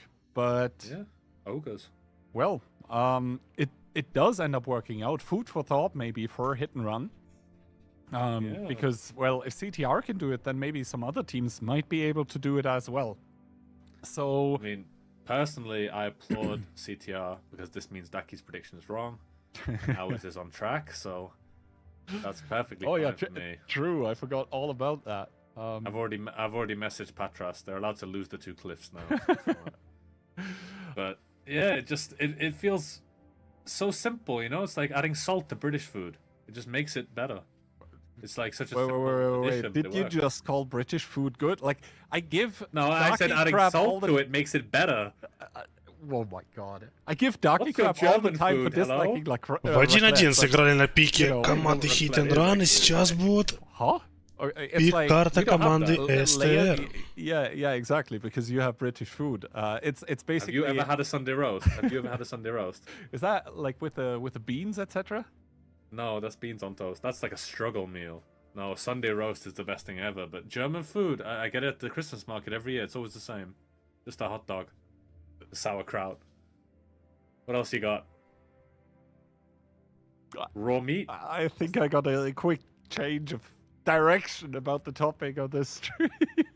Anyway, adding spices to CTR strats means they can cap out. I think that was the original point. But yeah, I think Ghost Town ending on a little bit of a head scratcher for everyone. Yeah, I did. Like, I did not think this cap could go through. I was looking at the box in the corner. I was looking at the 50M shielding the IS-7 to get the strike off. I genuinely... It just never entered my mind that CTR could actually cap that out with Barbarian and Panzer Fury so close, but... I mean, especially considering the fact that normally cap strategies, they either work immediately or they don't work at all. But for like the second or third attempt for the cap to go through, with the miscommunication of the Type 5 being too late as well, that was very uncharacteristic for... Well, normally what you do is you apply the initial pressure, draw the enemy close, and then once the decap comes in, you push off the cap and make the kills of the guys who are close, right? You're like reaching into a crocodile to grab something, and it snaps its jaws. But here, they just sat it out and made it work. Ну что, вторая карта, третий бой. Команда STR берет 2 БЗ-75, 64-го, 3 CS-ки и одного 140-го. 3 БЗ-75, извините. Hit and Run забирает тоже 3 БЗ-75, одну CS-ку, 2 ЕПИ-100 и 140. Yeah, which is a nice one. And the other lineup basically exactly the same. BZs, triple CS, 140. Yeah, so Hit and Run basically trading away a little bit of the strike possibility for getting a lot more DPM and a little bit of armor infight as well with those E50Ms. The thing is, like, yeah, the strikes from the CSs can be cool and all, but first of all, you actually need to do damage to charge them, and let's be real here. The level 1 ability kind of useless if you don't get to reset anything. По дефолту раскатываются оба коллектива. That one only comes with level 2 as Crazy Crazy War and залетает в Evo, артудар, Монстр также один едет в артудар. Не попадает никто на ходу. Забирается коллективом STR артудар, Ива на CS забирает. Занимается горка.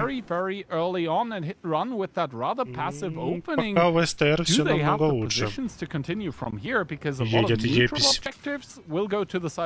Кесыч едет забирать артудар. 9-ю линию. Становится Тисик на захват.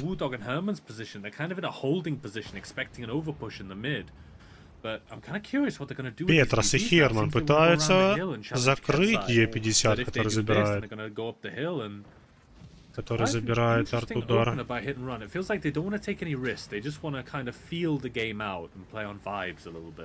Забрал он артудар?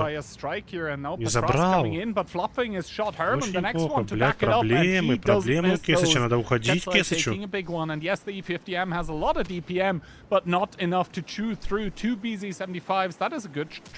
Ай, хорошо, не попадает Петрос.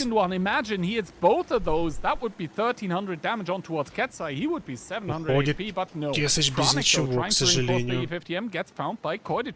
So the position on the hill so far so good, but Barbarian making his way up and over with the BZ paying a lot of HP, but that is still a healthy BZ. Возвращается Петрос и Герман назад. Yeah, I think it's definitely worth it by Barbarian. I'm quite surprised CTR played this double around the hill, because it's obvious that hit and run would do a reaction, either repush the donut or go and retake the hill. And Kritichek is really in a problem. He's not equipped to win this engagement unless a few more strikes come in. And ставлю на Барика. Барик, which is not great for them due to the crossfire positions on the donut. Kritichek is really not equipped for this. Maybe he can actually win it on DPM, but I don't think Barbarian забирает Кесич все-таки арт-удар. И монстр забирает. Неплохо начинается коптилка в центре, но надо помощь Чисику и Панзеру Фьюри. Проблемы у них большие. Нужно как-то прикрыть, нужно ДПМа больше, мало ДПМа. Уходит Чисик? Не уходит Чисик, обидно. Панзер Фьюри отходит назад, отжимает центр. Очень большие проблемы у Барика, помогает ему 140, но он в итоге забрал этого там молодец. Начинается коптилка с этим, с канистрой на флоке. Боже, как там Барик живет, я не знаю. Что за легенда? Что за легенда? По ХП все ровно начинается в пуш Крейзи Вара и Вудога, диджея.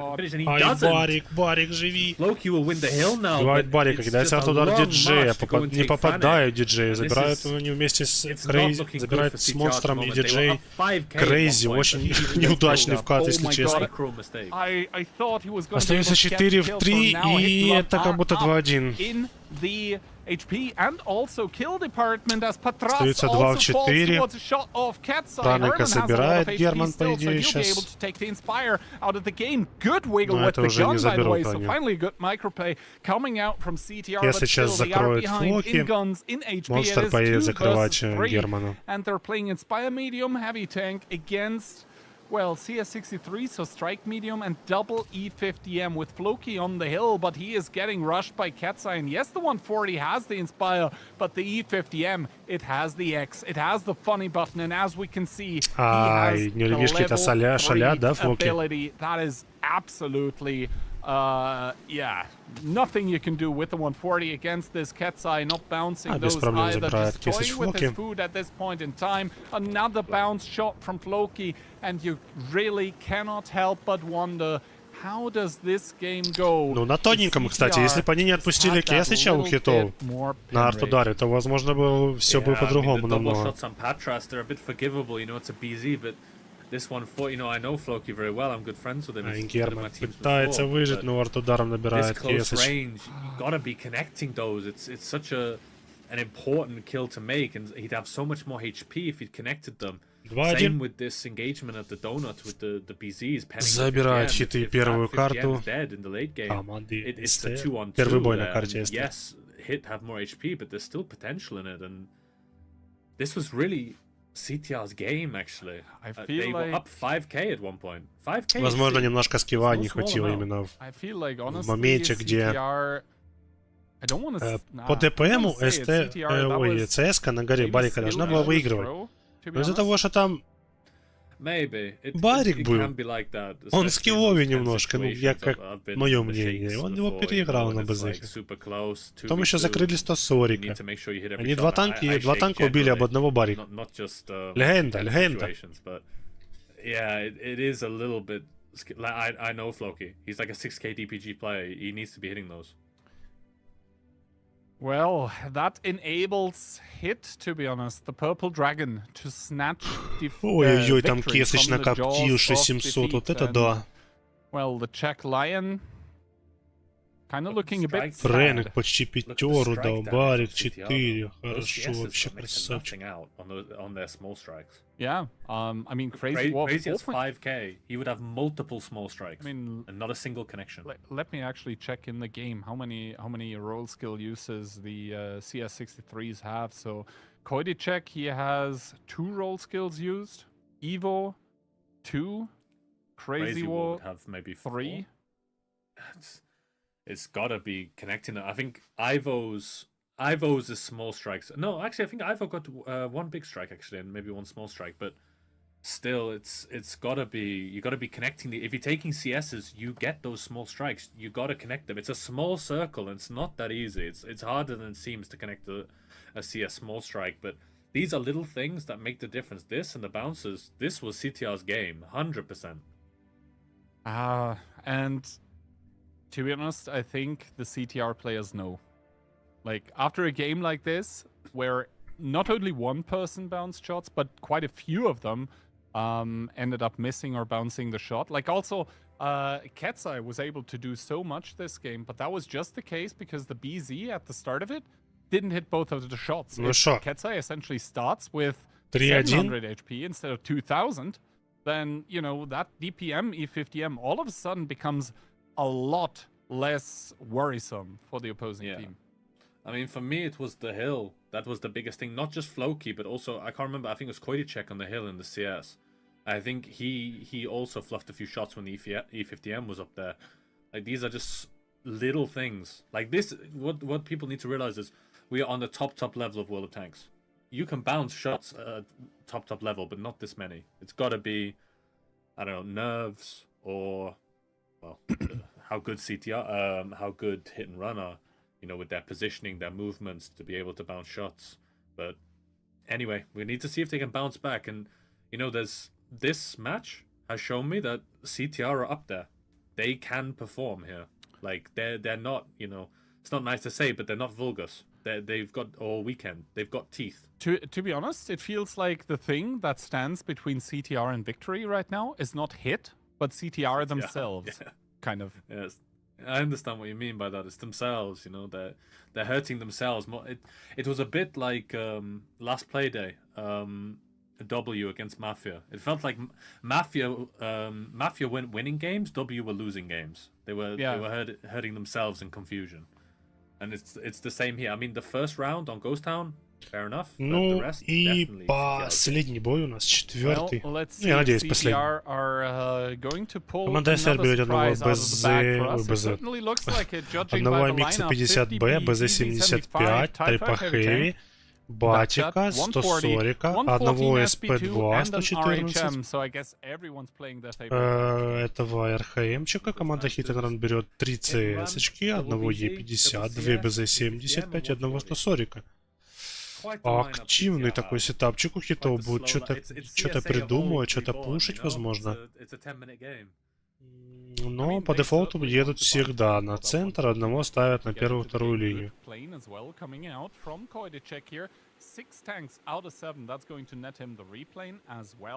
Together with a lot of info, the only one that he didn't see is the E50M on the lower side, but that by itself is some info as well. Monster прокатывает Панзер Фьюри, Монстр, Кесач забирает гору, за ним едет Колгейт. Будет ли ехать Барик на гору? Возможно, нет.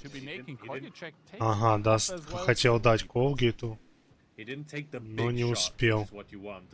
Получает за это по НЛДшке. Сбивает с Кесача арт-удар. Ой, арт-удар инфу. Ketzai's spotting points were actually looking at the info tower. He was trying to use it as a shield against heat shells, but it ended up working against him. И едут обоих коллективов 140 за арт-ударом.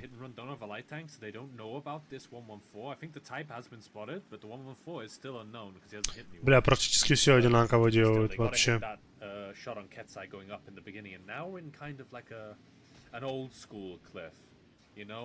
Bat on D4, a 50B on lower, a tank destroyer in A5, a heavy tank in the mid just as an anchor.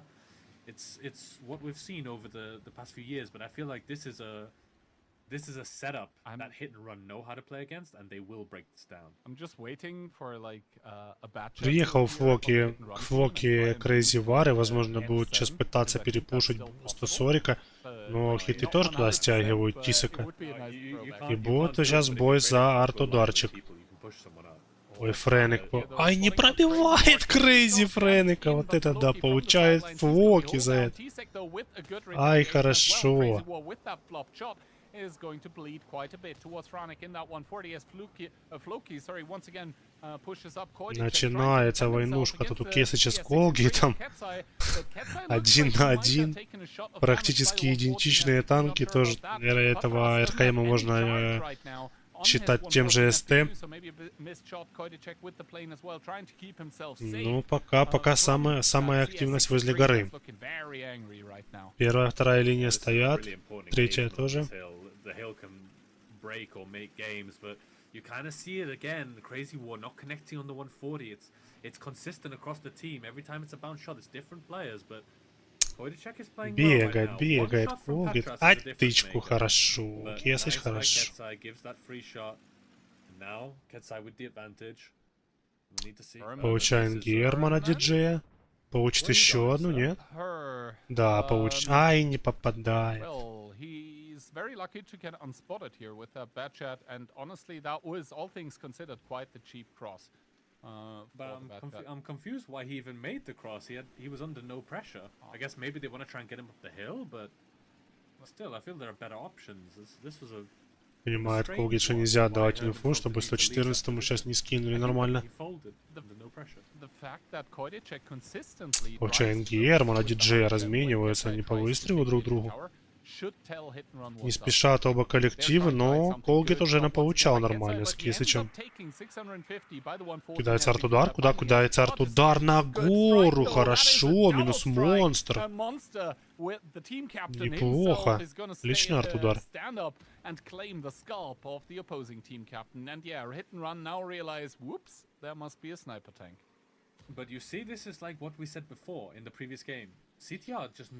Забирается наконец-то Кисычем инфа, и сейчас будет все в засвете у СТР, да? Не спешат? Не спешат кидать. Не спешат кидать.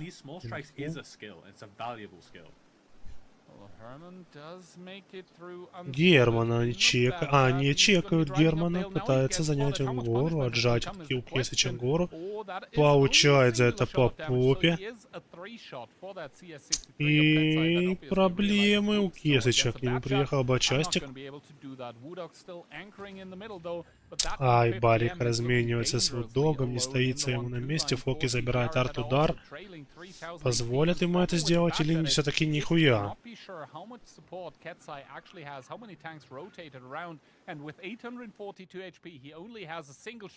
А Има так здесь и стоит. Crazy War на БЗ-75 тоже не рыпается. Вудок тоже. Ну, Вудок подчекивает, но...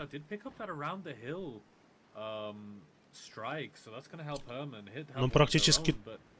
Ладно, хотел сказать, 2000 перевес. They need to hit these small strikes if they want to make something work, but Herman now, for now, has the advantage until hit and run places a strike on him. Ай, кидает монстр. Еще один арт-удар у Германа. И добирают Германа они арт-ударом. Отлично. Минус 2 ствола.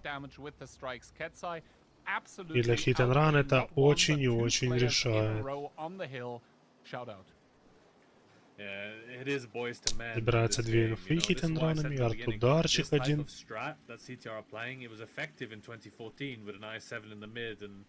You know, but now it's kind of been figured out, and a team like Hit and Run doesn't fall for something so simple as anchor tank in the mid, TD at the back, and play around the hill with hill control. It's not, you know, this is too much of a simplistic way to play, in my opinion, from CTR. You can do this when you're the stronger team. Ой, получает 114 СП, ай-яй-яй-яй. Берется еще одна инфа от Hit and Run, попадает опять все в засвет. That is a very important position to have to give up. If we also check the roll skills, he doesn't have his ability now. Probably missed another shot. Tried to maybe hit a pixel on Ketsai, who managed. Принимает решение перепушивать Crazy War, кидает туда Барика с Тисиком на подсейве Кесыч. Сзади Френек, и что будет делать? Скидывается просто Сорику. Правильно, хорошо, минус канистра. И теперь втроем красивенько забирать Crazy War. Вот так вот, вот это я понимаю, вот это тимплей. Хорошо. 3-1.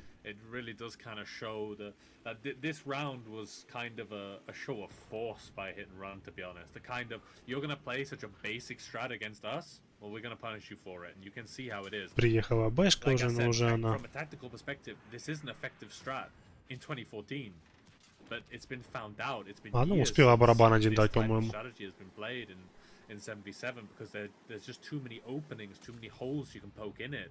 We've got info towers which can get which can make A5 get spotted. We have strikes that can mean you can win the hill. It's just... Вот и все. Yeah, Woo Dog, you can have all the HP in the world, but at the end of the day, a type goes pretty quick when you've got 140s and boosted CSs shooting at you. And finally, it dies with the sad. Ну вот и все, ну вот и все. Hit and Run, поздравляю, поздравляю вас, братки, вы молодцы.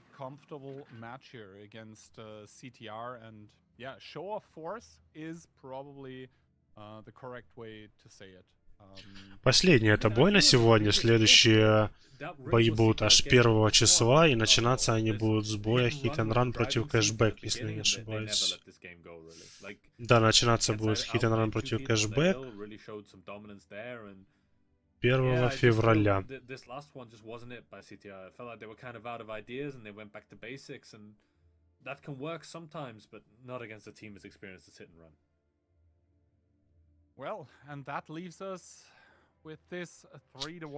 Вот такие вот результаты. У нас Бэшка реализовал 2 барабанчика, Сорику, СТР. Бачата Германа плохо реализовали. СП2 тоже не успела себя показать нормально. Ну, хитов все как обычно, все отлично. Все отлично себя показали, в том числе и Барик. Дрался, Лев молодец. Так, ну мы на этом стрим закончим. Увидимся тогда 1 февраля. Ой, почему 1 февраля? Увидимся в субботу, завтра я стримить не буду. Всем спасибо за просмотр большое. Пока-пока, подписывайтесь на телегу, там будут анонсы всегда, когда и что я буду стримить. Всем удачки, я меня приподнял, увидимся.